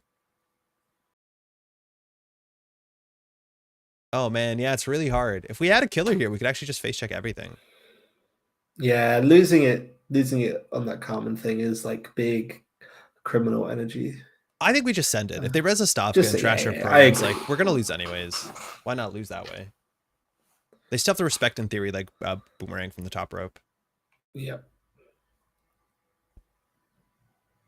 We would, if we had a boomerang on top of the deck, like this play would be sick. No further action. Okay.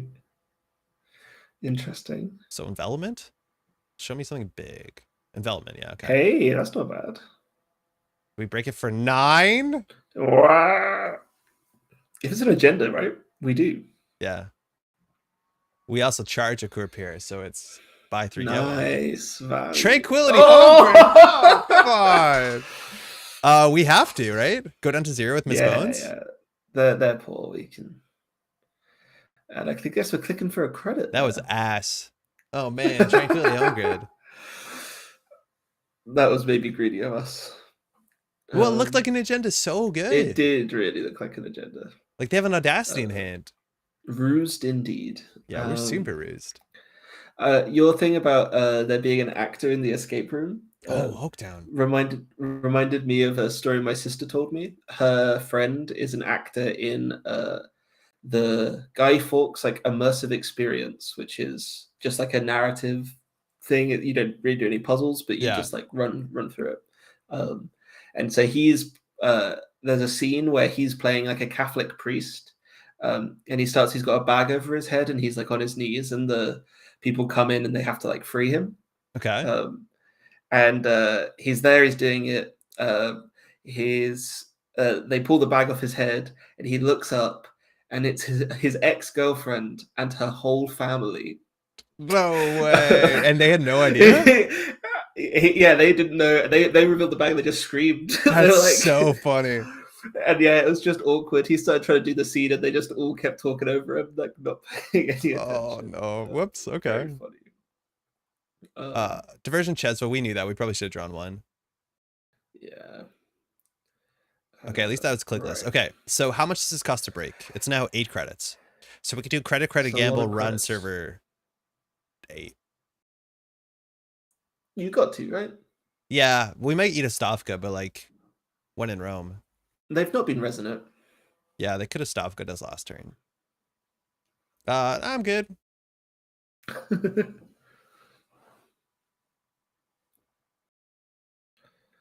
We're going to have Paladin. We might even have Kurapira counters. So obviously this is a bit of a Jaichinyo deck, but I'm honestly kind of want to try if I can just take any As deck and put it straight into Sable and it'll be directly better. Because like this is kind of feeling better. Yeah, I mean, I think that just like... oh, Paladin. We're trashing... What are we trashing? Class Act? No. Yeah. Yeah. We need money. Prognostic is kind of useless. I'm okay with trashing Prognostic. It's our last prog, right? No, there's one more. Okay. Let's get rid of it. Because we know on the top of the deck we install Chesva for free. That's something. Their remote server now we break for free because of Kurapira. Like, we're clawing back. The problem is, like, Drafter is a nightmare. Like, we just need our boomerangs to start cycling. Once we bottom our deck out, we'll be okay. Yeah. Easier said than done, I guess. Is there a Mavirus in Archives? There's 2. There's 2 Mavirus in Archives. So we're playing around the 3rd Mavirus somewhat. Extract on the envelopment. Yeah, that makes sense. So we're going to get a border control. I don't think there's other 4-costers unless there's a second Winchester. Yeah, no, this is the sort of matchup you just can't rely on Namakua regardless. Like, we're kind of lucky 2 are in Archives. Oh, Stavka. Yeah, that makes sense. We can't beat that. That does make sense. And having 12 credits. I'm so surprised they haven't been scoring. Yep. So we know what. I guess they tried to push the... Yeah. Okay. So we have full information about their hand. We don't know what this is. This is probably an agenda. It could potentially be a Rashida, which would like, we could pinhole, I guess. Let's get an Archives mark. That would be so good. Oh my God. Amazing. So we'll draw once to break lock. Yep. Diversion's interesting if we get a boomerang. It is obviously better if we get a boomerang. We've got to play to our outs. Yeah, which is not Chesva. So here we can run Archives. We'll clicklessly gain 2. We should install Amaku first. It doesn't matter. Do we install Jaichinyo to draw a card? I was gonna say that would be my. But it doesn't beat Paladin. Like we still have a Paladin problem. Oh yeah, we're only spending one. Yeah. So like but we Amaku need is the Paladin good. credits for the boomerang that we're gonna install. That we're gonna draw, So, right? Yeah. So yeah, you that's a good gotta. point. Okay, we can't really do that. I think we run archives clicklessly, install Amaku, run archives. Yep. That's the first time they CJ trivia. It's like such a slow game now. It's turn 14. The first knife comes down, and we're installing it for value. Yeah. Okay. Oof. That's not good. But that makes sense. If we get Amaku to 2, like Stavka actually does. Like it's not that bad. No. Yeah. We can just pinhole the remote. I think we just check archives. Yeah. Like there's 2 face downs in there. It's Whoredom Sandstone. So the Mavirus is Purge, but we still get 1 counter. So worst case scenario, we don't die to SEF. Man, this security, how much money do you think a security test is giving us? I know. It's like 16 credits. Install for 0. Triple dance. Let's just get an Atlas. Above the lock, that's the worst case scenario, obviously. And now they have an Audacity in hand. So what do you think they hit there? It's probably the sec testing. Maybe it's Paladin? Sec testing, okay. All right, Diesel? Okay. Yep, Diesel, Boomerang. Boomerang, Doof. Boomerang, Doof. Ooh, Alarm Clock's good. I'm dropping the blade. Yeah, that makes sense. Or do we win off the blade? No, there's no way we win off the blade. No. So we install Boomerang for we just 1, do it on draw the card. run, right? We don't have to spend a separate click, right? We can just spend the extra credit. But which subroutine are we letting go? The hardware one, right? Yeah. If they boost into the hardware one, do we care? No. We know half of the hand. HQ's the mark, yeah. We're not going to be able to afford to just you can use Masterwork to install, right? Yeah, it's the same as clicking it. Like as long as you click for credit. Because in theory, we just want more money for the trace. But we're not going to beat the trace. Yeah, F it. Let's just send it. So HQ, choose a piece of hardware, use Paladin Wemo, goes on here. Masterwork draw. Bravado's good enough. We can Bravado this if they can't res it, get at least 4 credits. We'll break the program and the run, so they would definitely trash their choice of hardware. We have trashed so much hardware this game. Yeah, oh man. It's just such a thing with criminal, right? And just getting the accidental lose one of your breakers. Now they can't win with Audacity unless they have some magic in their hand, because they won't have 3 cards after they put the gen on the table. But if they have exactly like the last hostile, either in hand or top of R&D, we lose. Yeah. It is what it is. Diversion, shuffle, gain a click back. Nice. It's not optional with Sable? No, it's not. So we have 2 credits. We can't really run HQ back. We can't run archives. So the best thing we could do is somehow get Amaku to 2 counters and then farm server 8. Do we like Bravado server 8 to gain 4 credits? Like, I don't think money's what we need. I think Alarm Clock's what we need. Alarm Clock's, I think, because that's how we farm Amaku. And then it's probably just like... So do we Bravado, then install Alarm Clock? I like that. I like that play. Yeah, we need money. Yeah, we do need some money. So on 2 credits, they can't res much here. If it could be a Tattoo Bull or a Descent, we don't care. Then we'll just jack out. Then we'll install Alarm Clock. We don't die to... Well, if they score nausea, if they win, so... we won't die twice. I remember I had a test game once where somebody didn't take a line because they would die to Azef, and I was already on 5 points, so... Yeah, like they should have just done it. Would it be better for the corp to spend all their money boosting the trace? I don't think so, because them having 2 credits means they can top deck a hostile and actually just win. Yeah, or there's like a lot of things that this amount of money helps them with. If in theory they're on red level clearance, they could like clicklessly draw 1, gain a click back, then install Audacity. Just having 2 credits is really important when we know they have an Audacity in hand. Us having money is not as important as them having just a bit of money. But they could do it. There's some board states it's correct. Yeah, it depends on the board state. This, I think they very much value 2 credits. I think that's our last doof too. Yeah. I can't sort anymore. Oh, that's our last doof. So they know that we can't affect their hand. If they just have the 3-2 in hand. Oh, wow. That's such a good fork. They're on 3 credits. Wait a second. We have a chance. We just have to get Amakua. Wait, we can steal this. They can't stop us. Yeah, So we're going to run HQ, steal an agenda with alarm clock, not get the Amakua counter. But even if they, we need to miss an agenda on HQ here. So Paladin, Sable HQ mark. Yeah, that is very funny. We got the HQ mark. We don't want us to. That's amazing. Bypass. Breach. Sandstone. That in hand is one less option for the remote server. Regardless, we have Kurapira. At least one in the bin. Yeah. So now we just run server 8. Yeah, do it. Send it. They can res 1 ice. The ice would have to be more than 2 strength. I don't think there's anything they can do. And not a barrier. So it could be a magnet. Oh, it could be a gatekeeper, but at least they're bankrupt. But gatekeeper or drafter. Yeah, I don't think they're on 2 drafters. They're on 3 gatekeepers sometimes. Hey. Okay. Now they still could win. Like that's the thing, is that they have an agenda. So we know Sandstone, we know Audacity. So this has to be an agenda here or the top of R&D. Do we just draw and hope we have one more turn?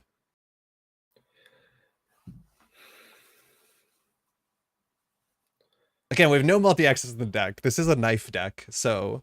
It's like never right to send it through drafter, right? No, because they get Rashida on the top of the deck, they shuffle, they almost always win. We can't go through drafter, because they'll win. And there's, if there's no Mavirus in archives, we'd be farming Amakua for sure. You could have pinned the agendas to get the 3rd counter on Amakua, and then gone and stolen, then run R&D. Oh, that's true, yeah. That's fun. That's actually a really cool line that could have been easily correct. It might actually be correct. I think we draw here for a boomerang, right? Yeah. I mean, there's no way. The Jotunia is never right.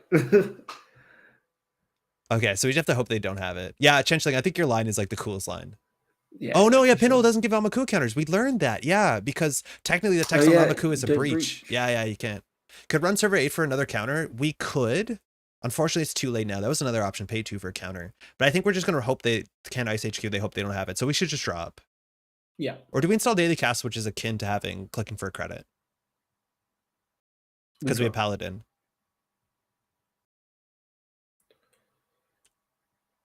Although I guess like next turn we are going to have the 3 strength Amakua. Yeah. Okay, credit might be worth it. So the other thing is like we can draw into a boomerang. It's currently there's 2 in 12, so we have 1 in 6. We don't need the boomerang anymore, right? Well, if they can res 2 ice on the remote server, but if one of them is a barrier, yeah, I think we just install this. I think this is just technically a click for a credit. And yeah, we just hope that it's not the top card of the deck. Gotta love FG RNGing how Amakua works. They got it. Yeah, they must have had it. I think that Oaktown was a ruse. Hey, good game. Did you just draw it? Thanks, you too. All right, well, we played to our outs. Like, it was good. Yeah. I think, like... I made a pig 0. True it last turn. Okay, so that makes sense. I think that was maybe the read, that they needed to put the Oaktown out to keep us busy. It makes sense. It makes sense. Nice.